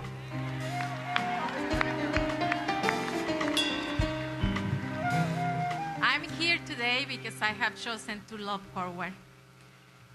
I'm here today because many of the youth, the children of immigrant parents are living in fear, are experiencing great levels of anxiety and depression. Many children and youth are in detention centers right now as we enjoy this beautiful sun together. They are in detention centers living in fear, not knowing when they will be able to play freely again. They are being robbed of their childhood, of their innocence. They are wounded. And they don't understand why their parents are being called rapists and criminals when they all want to do is to work hard and provide for their family, for their education, for their well-being. David prayed to God when the prophet Nathan confronted him because he raped and violated Bathsheba. And David prayed to God and said, create in me a clean heart, O God. Put a new and right spirit within me. And I pray for those who violate their fellow human beings. Create in them a clean heart, O God. Put a new and right spirit within them. And I pray also for all of us because we are connected. Create in us a clean heart of God. Put a new and right spirit within us.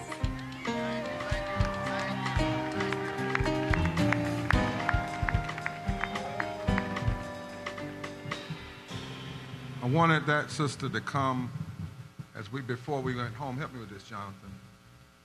Because I heard her in the rotunda, and she lifted us to the true test of love. And I wanted her to come and us to hear it before we talk about solidarity. I do want to ask you once again if you want to join this effort, particularly down east, but also across the state, then make sure you hit that QR code so you can go straight to the website, have all the information. Before you leave, I want to ask the people at the end of this to put it up on the screen so before you leave, you can take a screenshot. But now I want you to listen in real deep with what you just heard. She said that if we're truly going to be a movement of love, we have to be willing to even love in the hopes of those that oppose us coming into a clean heart. The love that is dangerous is not the love that just loves those who are lovable and loves those who are like you like. But when you can hold out enough love to believe, even if they never change, you never give up the hope that they will. I happen to be a gospel preacher, and by both the Spirit and the command of the Word, I'm required to pray for my enemies. Not easy. Bless them that despitefully use me. Not easy. But my claim of love is counterfeit unless it's done. And what if we could produce enough love that many of our confused friends would no longer be confused? What if enough love would come forth, enough truth would come forth that people could be shaken out of the lies they have believed? You do know that even at the foot of the cross, one of those who crucified Jesus ended up believing him. You do know that after those 4 girls were killed in Birmingham, people who had been sitting on the fence got off the fence and said no more. You do know that hate can go too far. You do know that meanness can go too far. And meanness can create such a heaviness on people that it creates an opening on their hearts. We are called now to solidarity as the choir comes on the stage. And as those speakers who are left that can come back on the stage, and as the staff at Repairs of the Breach comes on the stage, and as those who have emceed come on the stage, we're going to try to go to every corner and every house to talk to the people that the consultants ignore. That's why our vote is so low in this country, Michelle. It's because people have been so ignored. They don't feel loved by the politics. Nelson Johnson, before he passed, told us God made a universe, not a monoverse. And that wasn't meant for just one person, George. It was a universe. But he also said something to me one day. He looked me in the eye before he passed. We were sitting alone. He said, Barber, you've got to push folk to love, because the hate is going to create an energy that's going to go somewhere. And if it doesn't go to love, it will go to destruction. And that destruction will end up killing us all. If you can, grab a neighbor and say, it's time for me to love you and never let you go. I mean, grab them, hold them, and say, you might get to shaking, but I'm not going to let you go. You might get on my last nerve sometime, but I'm not going to let you go. You might make me mad sometimes, but I'm not going to let you go, because you might cause me a fit, but you're not against my humanity. You might make me mad sometime, but you're not trying to take my health care. You might get on my nerves sometime, but you're not shooting me down in the street. I do know the difference between a flawed friend and an outright enemy. And love never requires perfection. I said to the folk I try to lead, if you're looking for a perfect leader that will always tell you what you want to hear, you got the wrong one. But if you're looking for somebody that's when you're down, will stay there with you and help you up, then I'm the one you're looking for, because love lifted me when nothing else would help.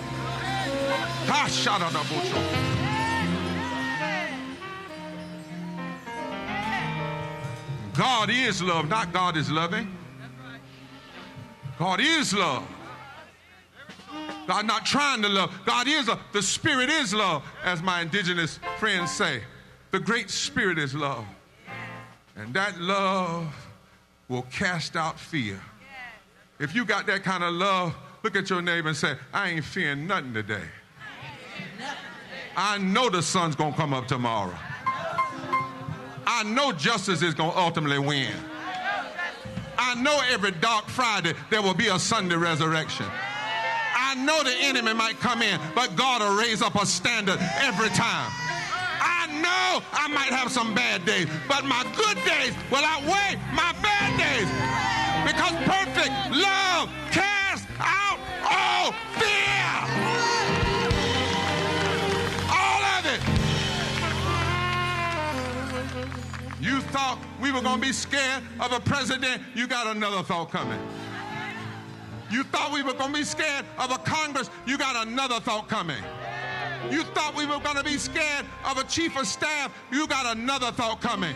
Do you know who we come from? We come from Dorothy Day. We come from Mother Jones. We come from Harriet Tubman.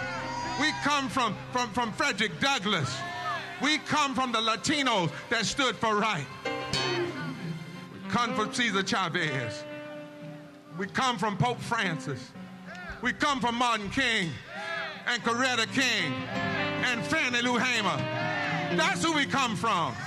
We come from Ella Baker. We come from John Lewis. We come from the people who walked across Selma in the face of dogs. You must not know who we are. We are the lovers that God let us live to see this day. I'm looking for one crowd and I'm through. How many of you in your life know that you faced some deaths but it didn't kill you? If you here and know you could have been dead, raise your hand. See what I'm saying? Now turn to that neighbor beside you and say, I could have been dead and sleeping in my grave. But since I'm here, clothed in my right mind, got a heart full of love, I'm gonna fight for what's right every day.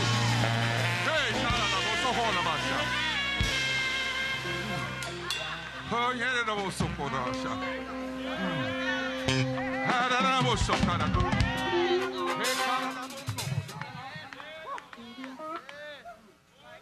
Hey, God.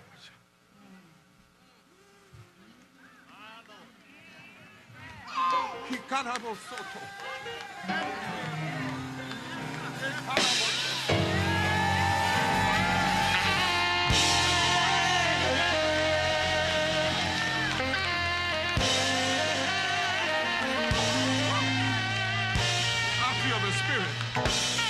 The Spirit. I feel the Holy Ghost. This is a love circle.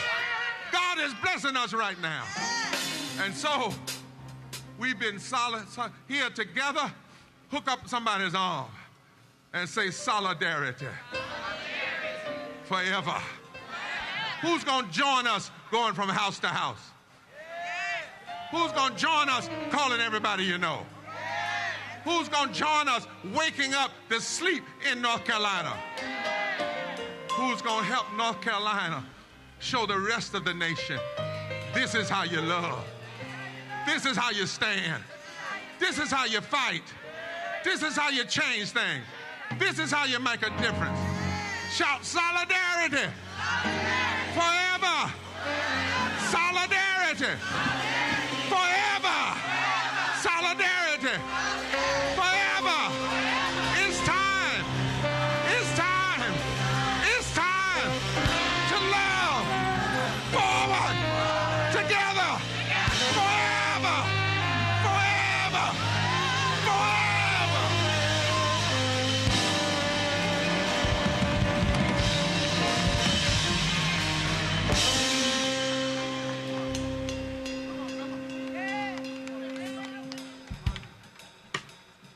Grab your neighbor while we sing. Tell them I got you. We got each other. Tell them can't nobody break this up. We were born for this. Repairs of the breach, we were born for this. North Carolina Council of Church, we were born for this. Indivisible, we were born for this. Labor unions, we were born for this. AME Zion Church United Methodist, we were born for this. Hook up somebody, hook up. Let's get a sway. We were born for this. We were born for this. We were born for this. We were born for this. Let it be so, God. Let it be so, God. Let it be so. We're gonna stand in our solidarity. We're gonna stand in our solidarity. We're gonna stand in our solidarity. We can't tolerate the injustice no more. We can't sit back while they are closing the door. Don't you understand? If we're silent, we die. No one will be heard. This is the word we're gonna bring to you. Solidarity. We're uniting one another.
with us.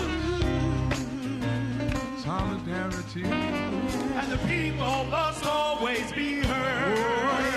And the people must always be heard. All the people. And the people must always be heard. North, the south, the east, and the west. The people must always be heard. All the people. And the people must always be heard. People must always be heard. And the people must always be heard. All the people must always be heard. And the people must always be heard. And the people must always be heard.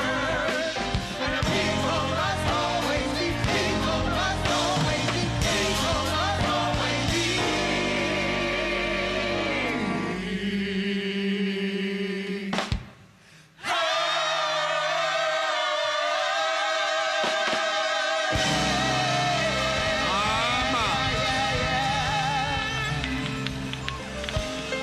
We thank you, Great Spirit, for allowing us to come together, but for purpose, not just for play. Now we leave this mobilization to begin organization. We go to work now. This is the revival, but the aftermath will prove what the revival has produced. And one more thing before we get out of these streets, since we got them till 1 o'clock. We don't trust activists that can't dance. Ain't it right, Al? Something wrong with people that just want to be mean all the time. Right? Something wrong. You ever seen these folks, they mad all the time. They just mean, but something wrong when you wake up in the morning, all you want to do is hurt somebody. So we gotta make sure that the most of us out here got the right spirit. I see you over there, Council of Churches. So I want that sound man to find a song that says there comes a time you just got to give the people. Not the individuals. Not the lobbyists. Not the greatest corporation. But you got to give the people. Sound man, you got that yet? And when y'all hear that, let us dance as we go to fight. Make sure you find 3 or 4 people before you leave here that you don't even know, and tell them, I am so glad that we're going to love forward together, and we're never going back to normalcy. Sound man, do you hear me? I'll know when I hear tick, tick, tick, tick, tick. Are you working on it? How about, he says Wi-Fi go, oh Lord. Well, that's all right. We got a band here. If they can't do it, huh?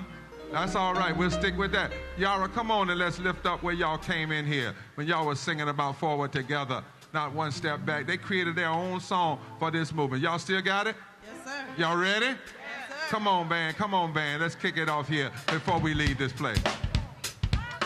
Y'all feel that? Nancy says, shout love win. Somebody shout love win. Somebody shout love win. Oh, yeah. Come on and dance. Come on, let's have a street party, since we're going to have a street fight. But it's going to be the fight of love. All right, Freddie. All right, bass. All right. Everybody's got a hand. Put those posters and wave them in the air. No justice. Love. Come on, come on. Come on. Come on now. Come on, love.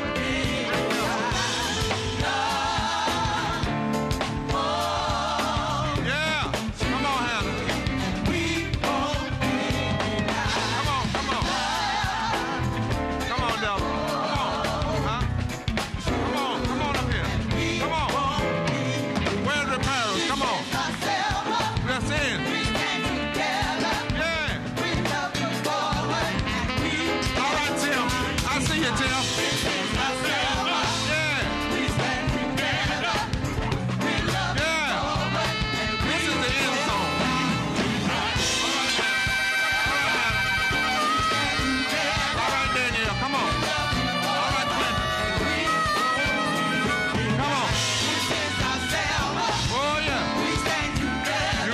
Watch out. Because the more we dance, the more we stand.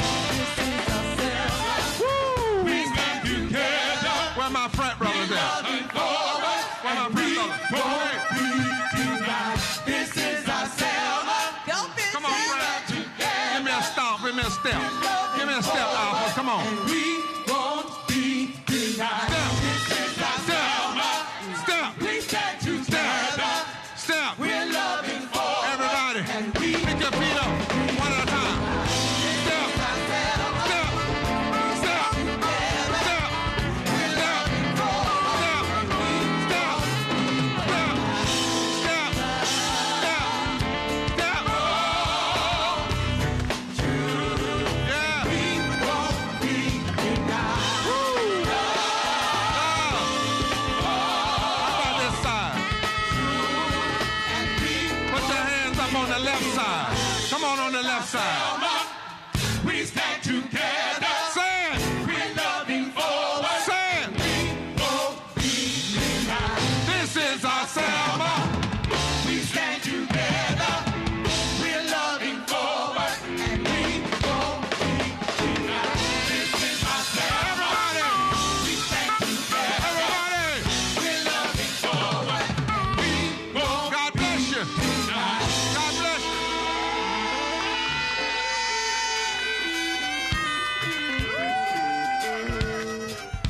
All right, kick it in the high band.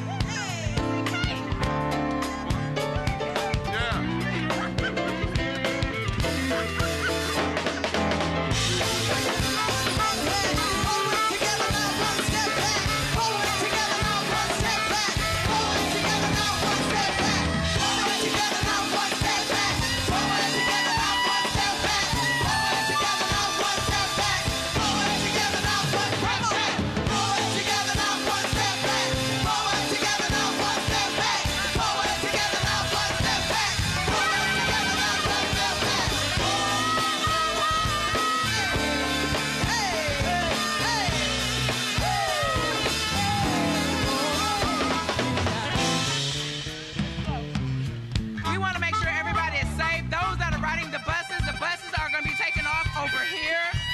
So we want to make sure that everyone is safe. Those who are riding buses, the buses will be picking up over to the left of me, to the right of you, over to the left. Thank y'all so very much. Lost and found can also be found by the van. If you've lost something during your trek from Shaw to here, lost and found can be found over here by the white van. Thank you. Love always wins. Yeah. Play the bass, play the bass, come on. Hey, play the bass, come on. When I say we want, you say justice, we want. That's it, we want. That's it. When I say we want, you say justice, we want. That's it, we want. That's it. When I say love, you say forward love. Forward, love, forward. When I say love, you say forward love. Forward, love, forward.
won't be denied.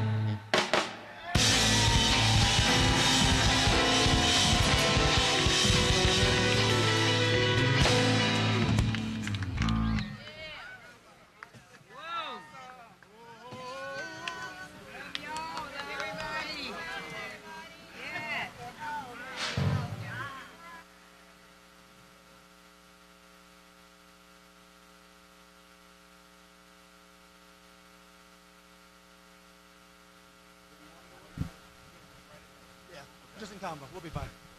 You want me to pick up the mic? Yeah, you can hold it. I'm going to do a little thing, but then I got you. We're nice and easy.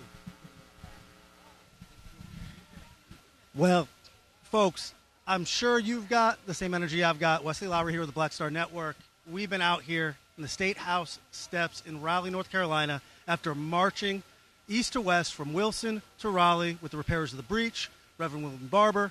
As you guys know, we've seen clergy, we've seen affected people, and we've seen a really remarkable assembly of people messaging and conversation about what we do in this moment.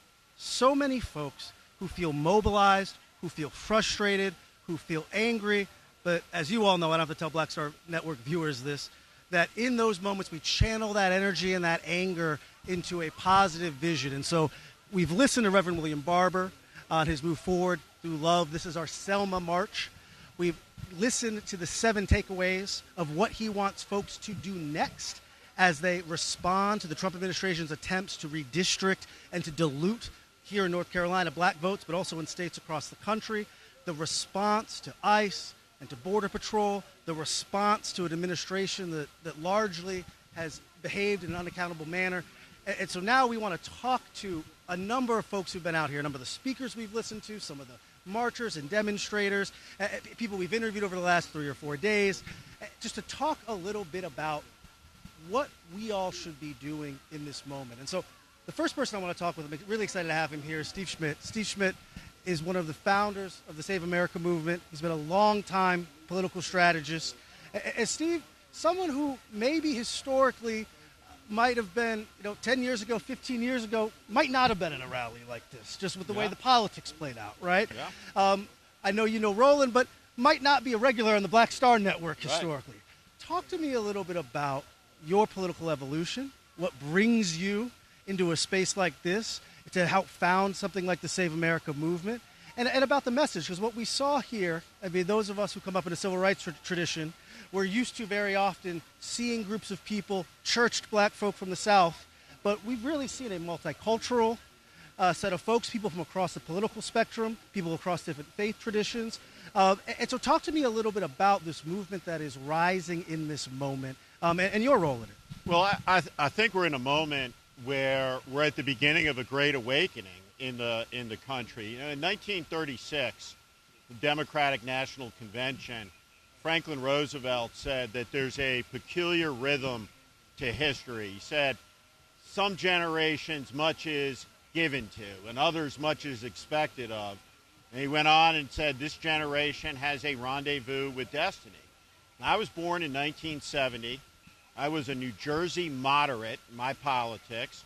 Of course, there's an important civil rights tradition in the Republican Party, the party of Lincoln, including throughout the 1960s. A congressman that I deeply admired was Jack Kemp. And Jack Kemp, when he played with the Buffalo Bills, refused to stay in a segregated hotel. He insisted that he would sleep in the same hotel as his teammates and the black players. And, for me, I've always believed in justice. I made a speech in favor of gay marriage 3 years before President Obama was for it. And I come from that side of the Republican Party. Now, I think one thing that's lost is that on the day that Trump came down the escalator, every single person in the Republican Party, 100%, who were not in that room, had the same position I have today about Donald Trump. That's right. But 11 years later, you look around, there's about 5 of us who stayed true to their values. And everybody has capitulated to a fascist. And you have seen this cancer spread. There is no conservative movement in America. It was rotten. and its rot made it ripe for infection, and the infection is the disease of fascism.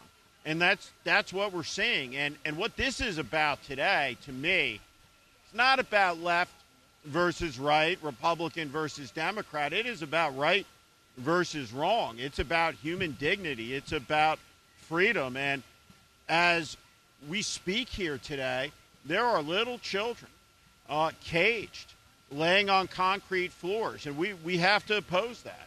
And so a new coalition, an American coalition, I sense is rising all over the country. You know, for so much of the last 20 years, Republicans and Democrats had vituperative debates over, for example, tax policy.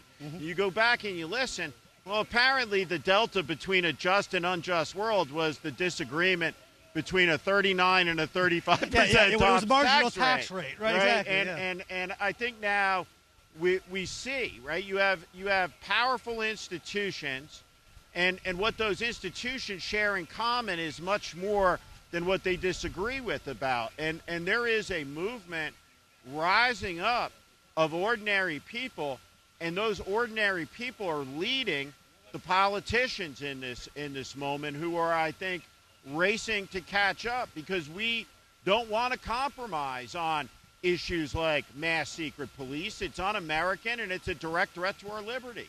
Absolutely. Why do you think so many Republican politicians still capitulate to him, even today, right? We think about it in this last week, right? And we could list a million Donald Trump racist behaviors, right? But he very literally posted a video from the social media accounts of the President of the United States depicting the first black president and his wife as monkeys, right? We're talking about actual cartoon character racism, right? Not like full on Grand Wizard. Correct. Just like weird racism. Stuff like that. I mean, not someone calling it a dog whistle. We're having a debate 100%. about.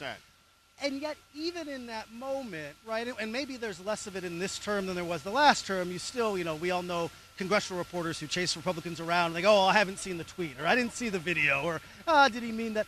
Why do you think even in this moment, we certainly have seen people who have stood up and said things, but we've seen a lot of people try to duck their head, avoid the camera, try not to upset anyone. What does that say to you? We have a tremendous crisis of character in this country, in the elite classes, the Epstein class. And the cowardice is extraordinary, but not ahistoric. What you're seeing is, for selfish reasons, personal ambition, people genuflecting, getting on their knees to what they know is wrong for convenience. And I think about the quote that General Grant is attributed to General Grant at the moment of secession. He said, there are only two parties in America, patriots and traitors. And hereafter, I wish to be associated with the former, not the latter. And these people took an oath to the Constitution of the United States, which is being lit on fire. And they're faithless to that oath. And the question for all of the American people, black, white, brown, everyone, is whether we're going to let them get away with it. Are we indifferent to that? And we cannot be indifferent to it. Indifference is a sin of the highest magnitude in this moment. Of course. Before I let you go, can you tell our viewers a little bit more about the Save America movement, about the work you all are doing, some of your partnership with Reverend Barber, and what you want to see happen between now and this November and now and the next presidential election? MAGA is headed for the ash heap of history. We will prevail, and we will win. The Save America movement is 7 months old. More than 800,000 people have written checks, an average of $20. We are advertising across the world. We're targeting some of Trump's most malicious ambassadors with advertising in Poland, in Denmark, in Canada. We're targeting Apple. We're targeting Estee Lauder. Ron Lauder is the architect of the seizure of Greenland. We are communicating into the White House with ads that Trump will see. trying to model courage. We're organizing, we're opposing. Wherever MAGA is, we'll confront it, we'll strike at it, and we'll communicate to the American people what's at stake. And we've built a nonpartisan coalition of American patriots, multi-ethnic, multiracial, old and young. We're involved in the public lands debate, the public health debate. We have a lot of veterans on the huge security issues. I think one thing for your viewers to understand, we're likely to be at war with Iran within the month. There's been no debate. There's no strategy. There's no plan. Just another disaster where America's working class kids are going to get sent to die for nonsense. And we got to oppose it. And so the Save America movement is one of the opposition groups that is going to exist until all of this is over. And we have to appreciate, we know how it's going to end. We're going to win. But things are going to get worse before they get better. More people are going to get shot in the back. More women are going to get shot in the head. These masked ICE Gestapo have been funded, including with Democratic Party votes. Important to remember, 7 Democratic senators voted to confirm Kristi Noem. Another 7 didn't vote at all. And so one of the things we're trying to communicate is this is a time for standing up for the right. It's inexcusable to fund a secret police in America. The Democratic congressman, an African-American, voted for more ICE funding in this district. And the reason that he did it, he says, is because he needed to pick up some votes here and there. No. We have to stand together, and we have to stand tall in a moment where these fascists are trying to knock us down. And we have to have a fierce conviction that demands real reform. We're going to have to break up these tech companies. We're going to have a lot of reform in this country with legislation.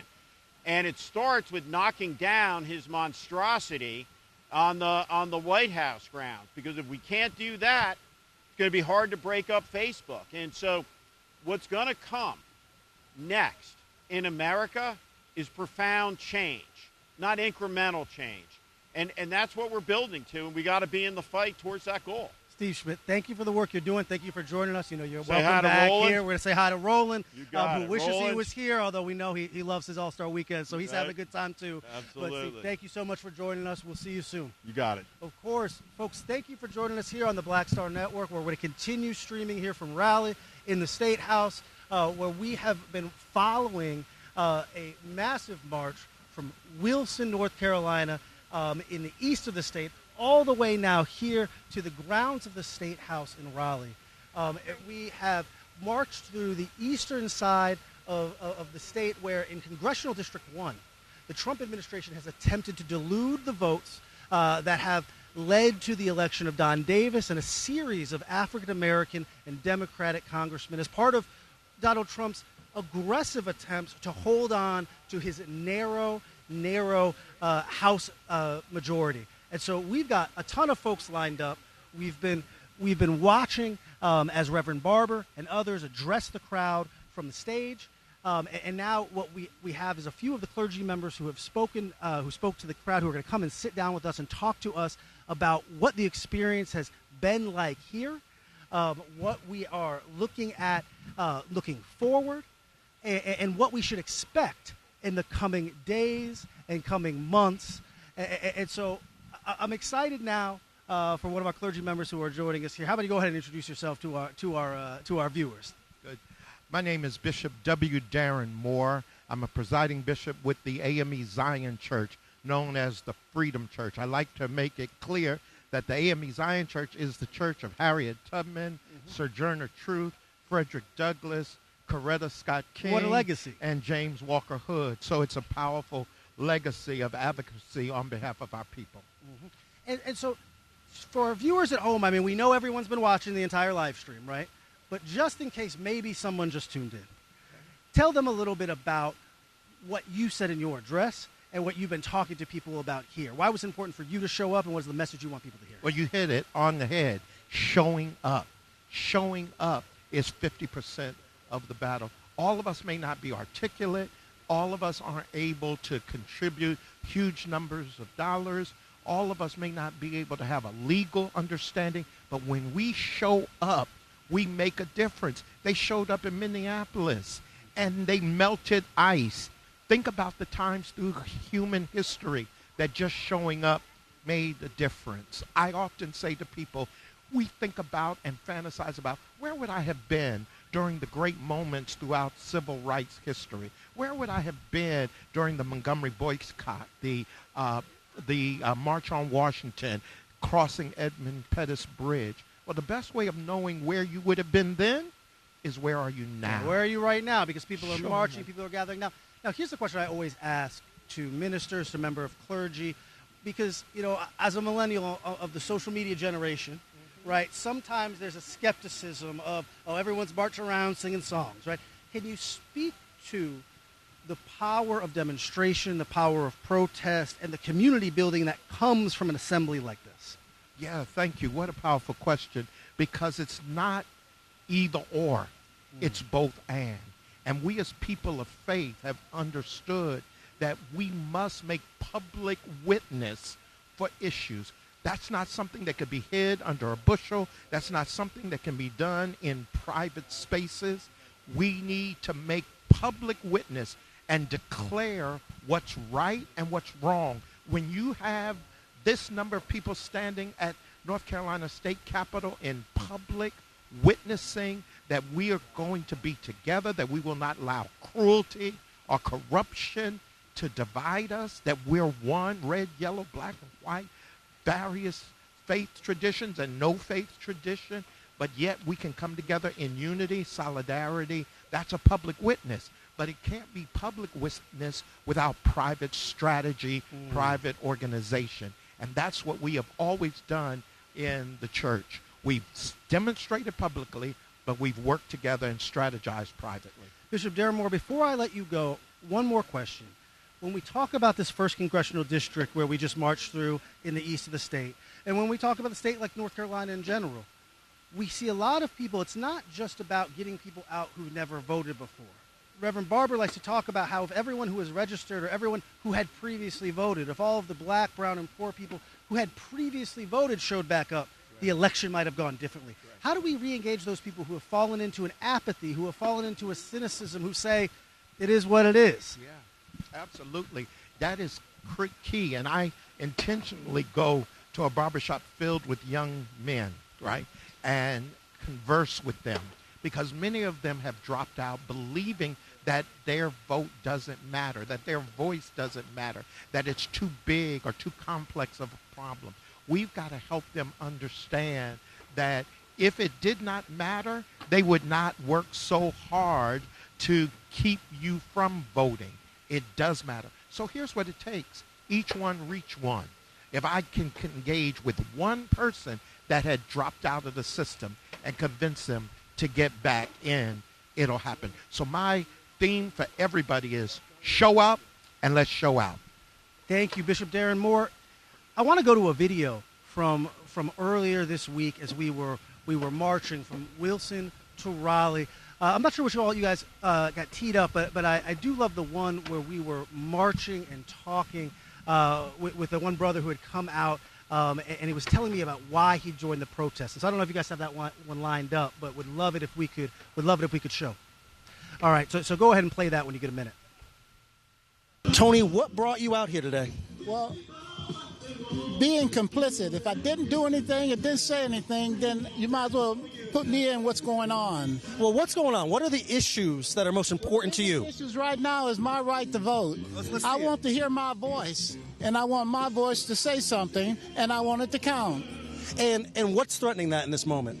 Right now is the rights, the different laws since 1965, some of the deteriorations of the laws that have been enacted is trying to trying to take some of those rights. New gerrymandering rules are trying to take some of those rights. That's right. Even here in North Carolina, we've seen a redistricting that has tried to dilute the black vote and the Democratic vote here. Exactly. That's exactly. What would you say to people across the country who are in states where maybe it feels like Republicans are in control, where they're worried about whether or not people's voices can be heard? Here in North Carolina, it's tough. This is a state that Donald Trump has won before. What would you say to people who are discouraged?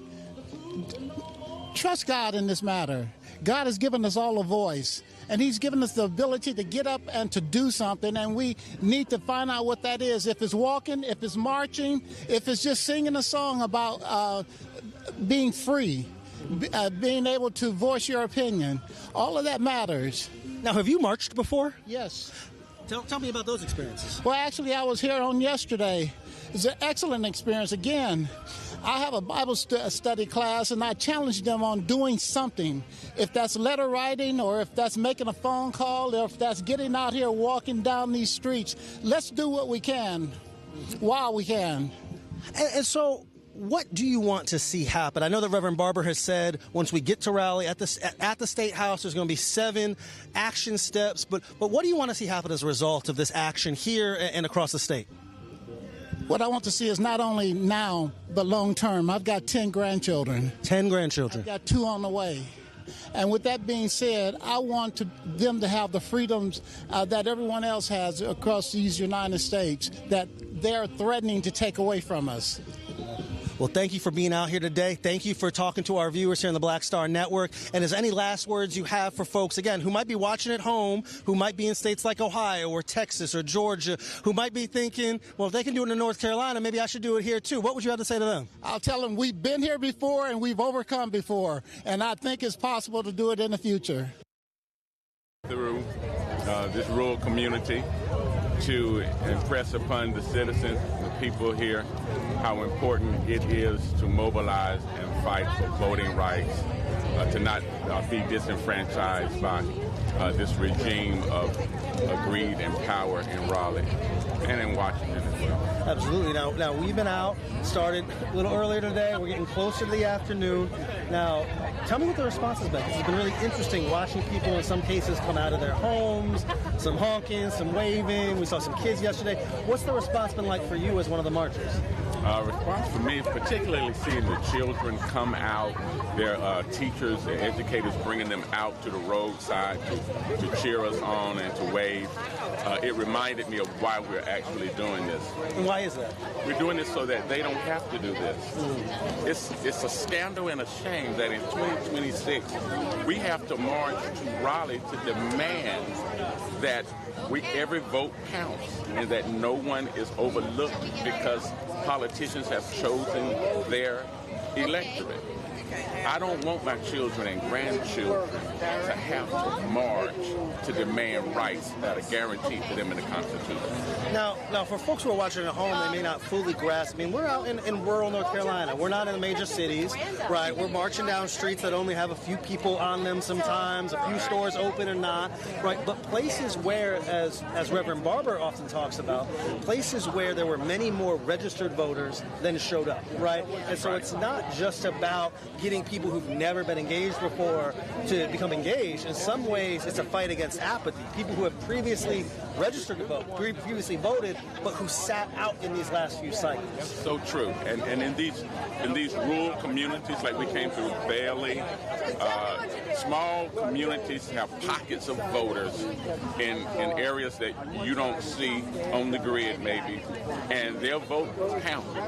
But what many of the power elites in Raleigh and in Washington take for granted is that they can be displaced and that they can be taken for granted rather than counted as part of the electorate. Now, this is one of the districts, and District 1 was one of the districts that saw redistricting. Absolutely. Right? This off year, normally we go through redistricting every 10 years based on the census, but the Trump administration forced a bunch of states to redraw their congressional lines in a way that typically is not what happens, and to do so to dilute political power, and specifically here, to dilute the black vote. Right.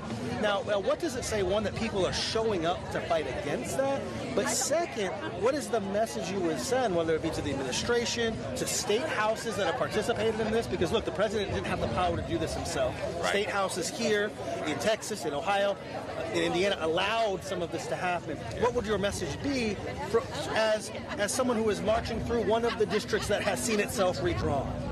As a marcher, as an activist, as a pastor, my statement to them would be, you counted your chickens before they hatched.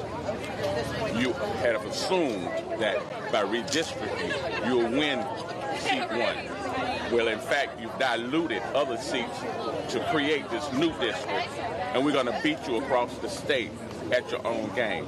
We're going to beat you in the eastern part of North Carolina, and we'll beat you in the Piedmont of North Carolina, because you've counted your chickens before they hatch, and you don't realize that people are pissed off and sick of being overlooked and taken for granted, and people are going to come out in the polls, black, brown, Latino, Asian, white people are going to come out to the polls, and we're going to send these people home because they've already rigged the map, but they didn't know that we still got to play the game.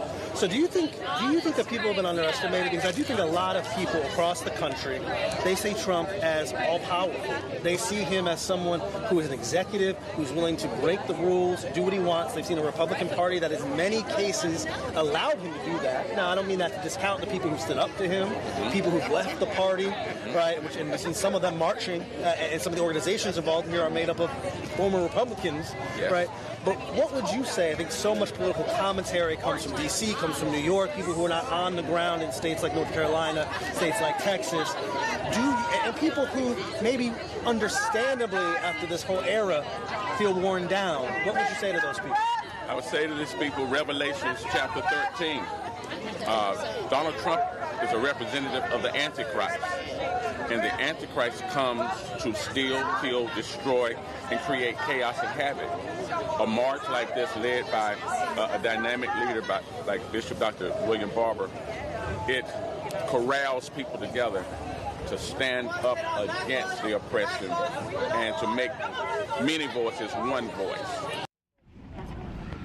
So we're here right now with Dr. William Barber as well as Dr. Hannah Broome, the key organizers for the march we followed now for the last 3 or 4 days from Wilson to Raleigh, and now this massive rally, demonstration, pep rally, celebration of love that you all just watched here on the Black Star Network. And so, Reverend Barber, can you talk a little bit about how you're feeling now having come off stage, some of the feedback you've gotten from your message, and reiterate for folks what those key next steps, those key takeaways were?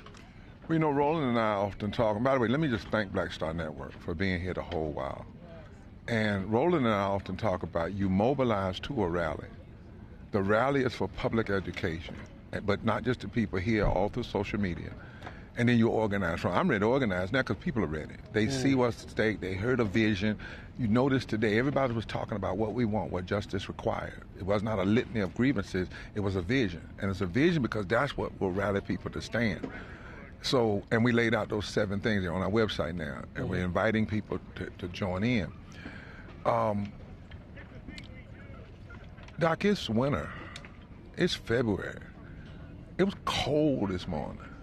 And somebody said at least 10,000 people showed up, not including whoever. I don't know what the actual number was, but I know that there was a point, 3 by 3, we couldn't even get the people in the street. They were still turning the corner and the program was started. That's right. But the bigger thing is, it's winter. It's cold. And people stayed here for over 3 hours, did not move. The same people that were here at the beginning were here at the end. That's what love will do, a love vision. It'll stand you up in a way that you just don't know how to quit. You don't know how to retreat. And the messages and the impact of people were on point. And we'll be using all of that to push out smaller videos and everything, because it's about awakening this sleeping giant.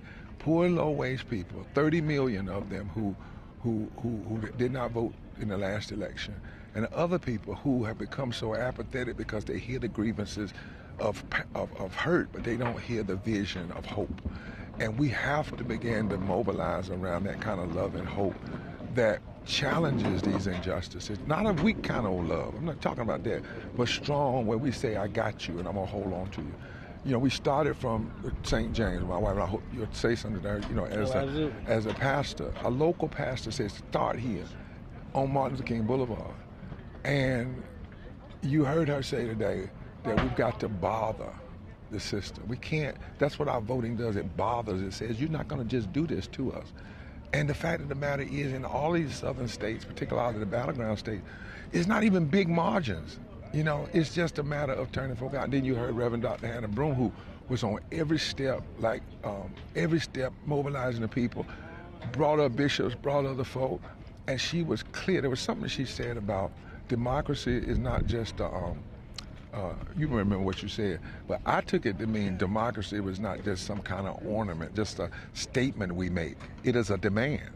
That democracy is a demand. So that's what we're saying here, and we have just begun. And we think about this. If this many people turn out in the February, in the dead of winter, what about when we get to the summer? Not just turning out here, but the number of people will be able to turn out to go knock on doors, to go into local communities. And we're now doing our research. We want to know where every person that was an infrequent voter that had voted but chose not to vote in the last two elections, where they are. And that's who we're going to touch. Reverend Broom, can you talk a little bit about this pathway you all took to get here? Right, the walking, we were out there, we were layered up, it was a little cold, it was raining some days, right, but walking through a part of the state that doesn't always get as much attention politically, right, but also a part of the state that has been specifically and explicitly targeted by some of these actions from the Trump administration. Excuse my reach. No, you read.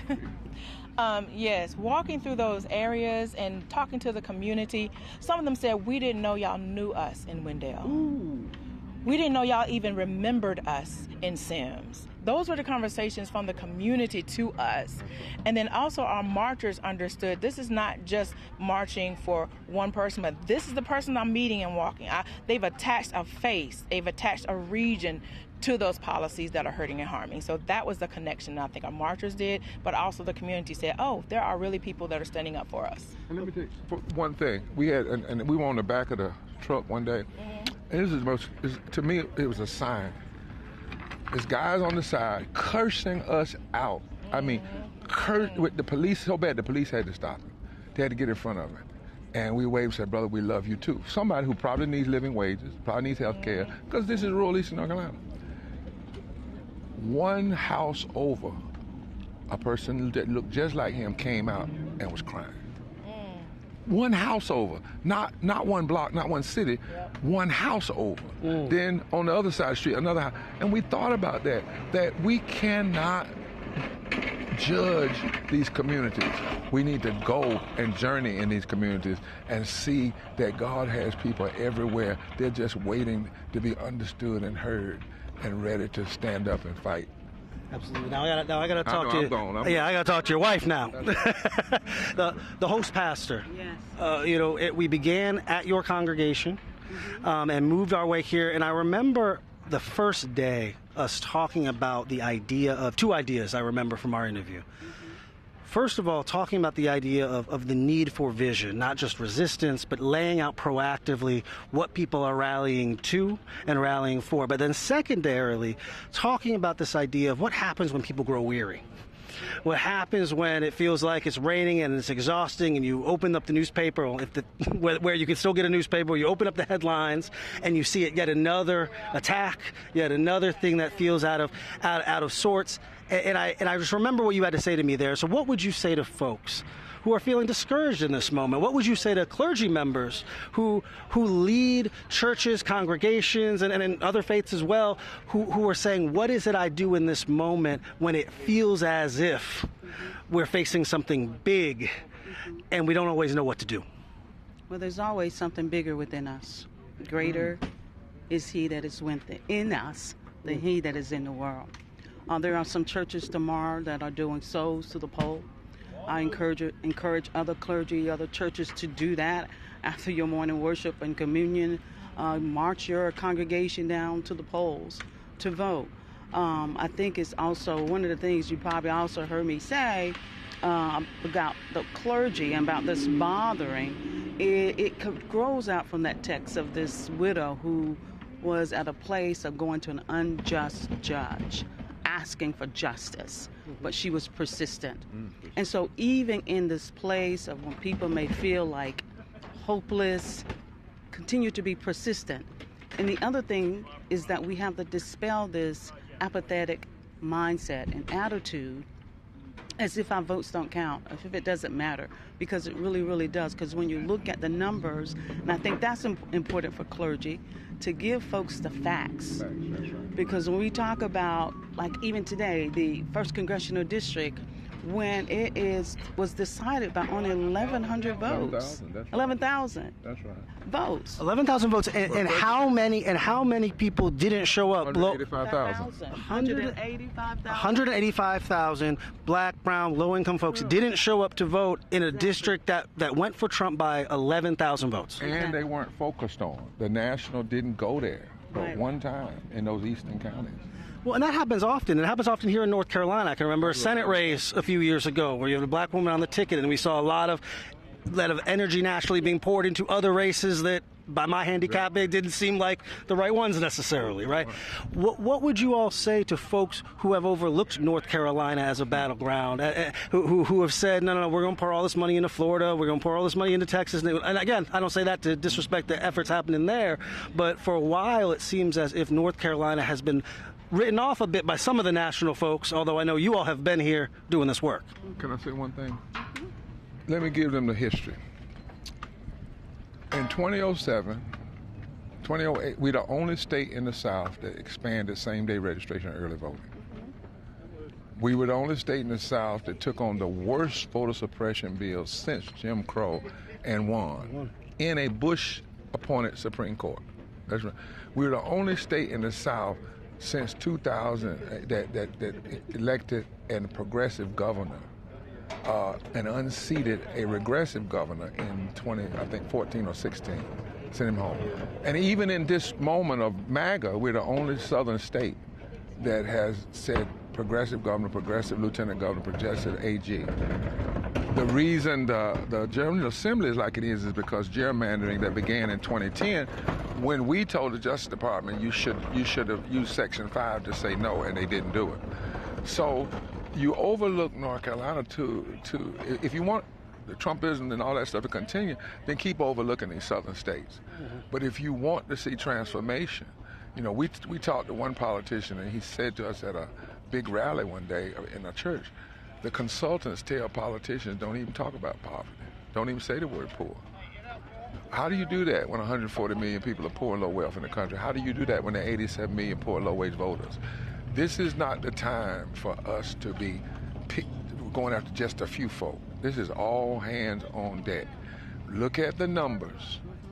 Look at the numbers and understand there's not a state in this country, particularly in battlegrounds and in the South, that if you mobilize people around living wages, health care, love, empathy, justice, public education, anti-ICE sentiments, that poor and low-wage people don't represent at least 36 to 42% of the electorate. And if you turn out 15% of those who have not voted, you can shift everything. Reverend, I'm going to run a risk here with the question I'm about to ask, but we're going to be all right, right? We're out here on the morning of Valentine's Day. Now you got your wife here. Some of us made a sacrifice and might still be in trouble, depending. I got to see what the texts say when we're done here. But I caught that in your message and in your sermon, you told in part the story of St. Valentine. And you contrasted him with one of the leaders and rulers of the time. I was wondering now, of course, we know our Black Star Network viewers are loyal. They, of course, watched the whole thing. They've been watching for 4 straight days. But just in case they've pulled someone into the room who missed it, what is the lesson to have learned from that moment here, Valentine's Day 2026, that is applicable? Because I thought you shared it so well. Well, think about it. I didn't go today to buy my wife a box of chocolate because I buy chocolate when it's not Valentine's Day. You set the example. Yeah, I'm actually a little suspicious of folk that wait till certain days to say they love you. So we actually don't do that. But what we do love... You're getting a lot of people in trouble right now. But her and I understand we have a commitment to, if we love each other, that love to be about loving the people and loving justice.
head came off, the heads of the world turned. The minds of the people began to think differently. And people rose up against Claudius.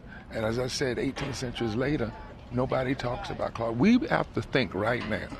And I know sometimes people say don't think too far in the future, but really we need to be thinking about what are folk gonna write about me now? What are folk gonna write about us in this moment? 50 years from now, 100 years from now, are they gonna say this generation allowed MAGA to just take over, allow them to do it, even though the good people were in the majority? Did we just stay home? Did we just give up?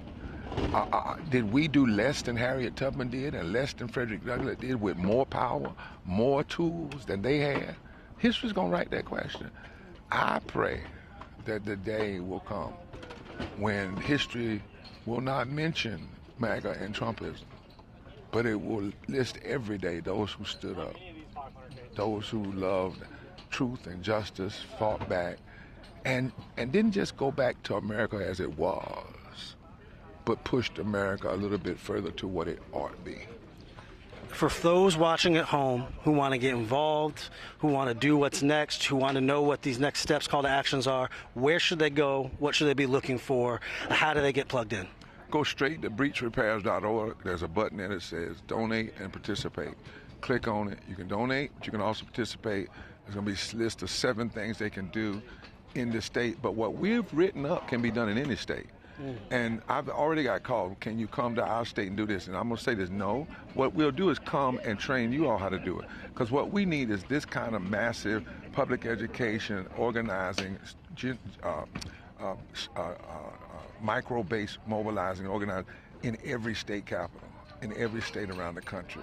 So there should be a march in every state. There should be a walk. Take over the news media for 3 days. End up at your state capital.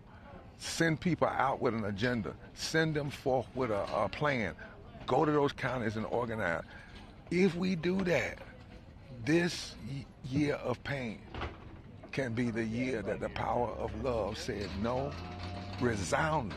And we'll say no again and again and again and again for many years to come to hate. And we just might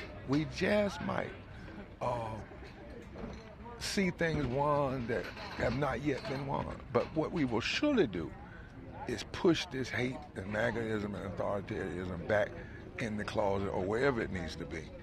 And love and justice will be at the forefront of America's agenda. What else should we be working on? Because if we let things go as they are, all of us are in trouble. You heard it. That's Dr. Reverend William Barber of Repairers of the Breach, one of the key organizers of this 3-4-day event where we've gone from Wilson to Raleigh across North Carolina. As always, I'm Wesley Lowery for the Black Star Network. We appreciate you all watching, and you all know we will be out here. We'll be out here in Raleigh. We'll be in state houses across the country. You guys know that we're the #1 source for black news, for black politics, stories that affect black people. And so I want to thank Reverend Barber. I want to thank the other members of clergy, the marchers who've talked to us, the staff members who've worked for us. We appreciate all of you tuning in. And until next time, Roland will get mad at me if I didn't say this, bring the funk. I'll talk to you guys later.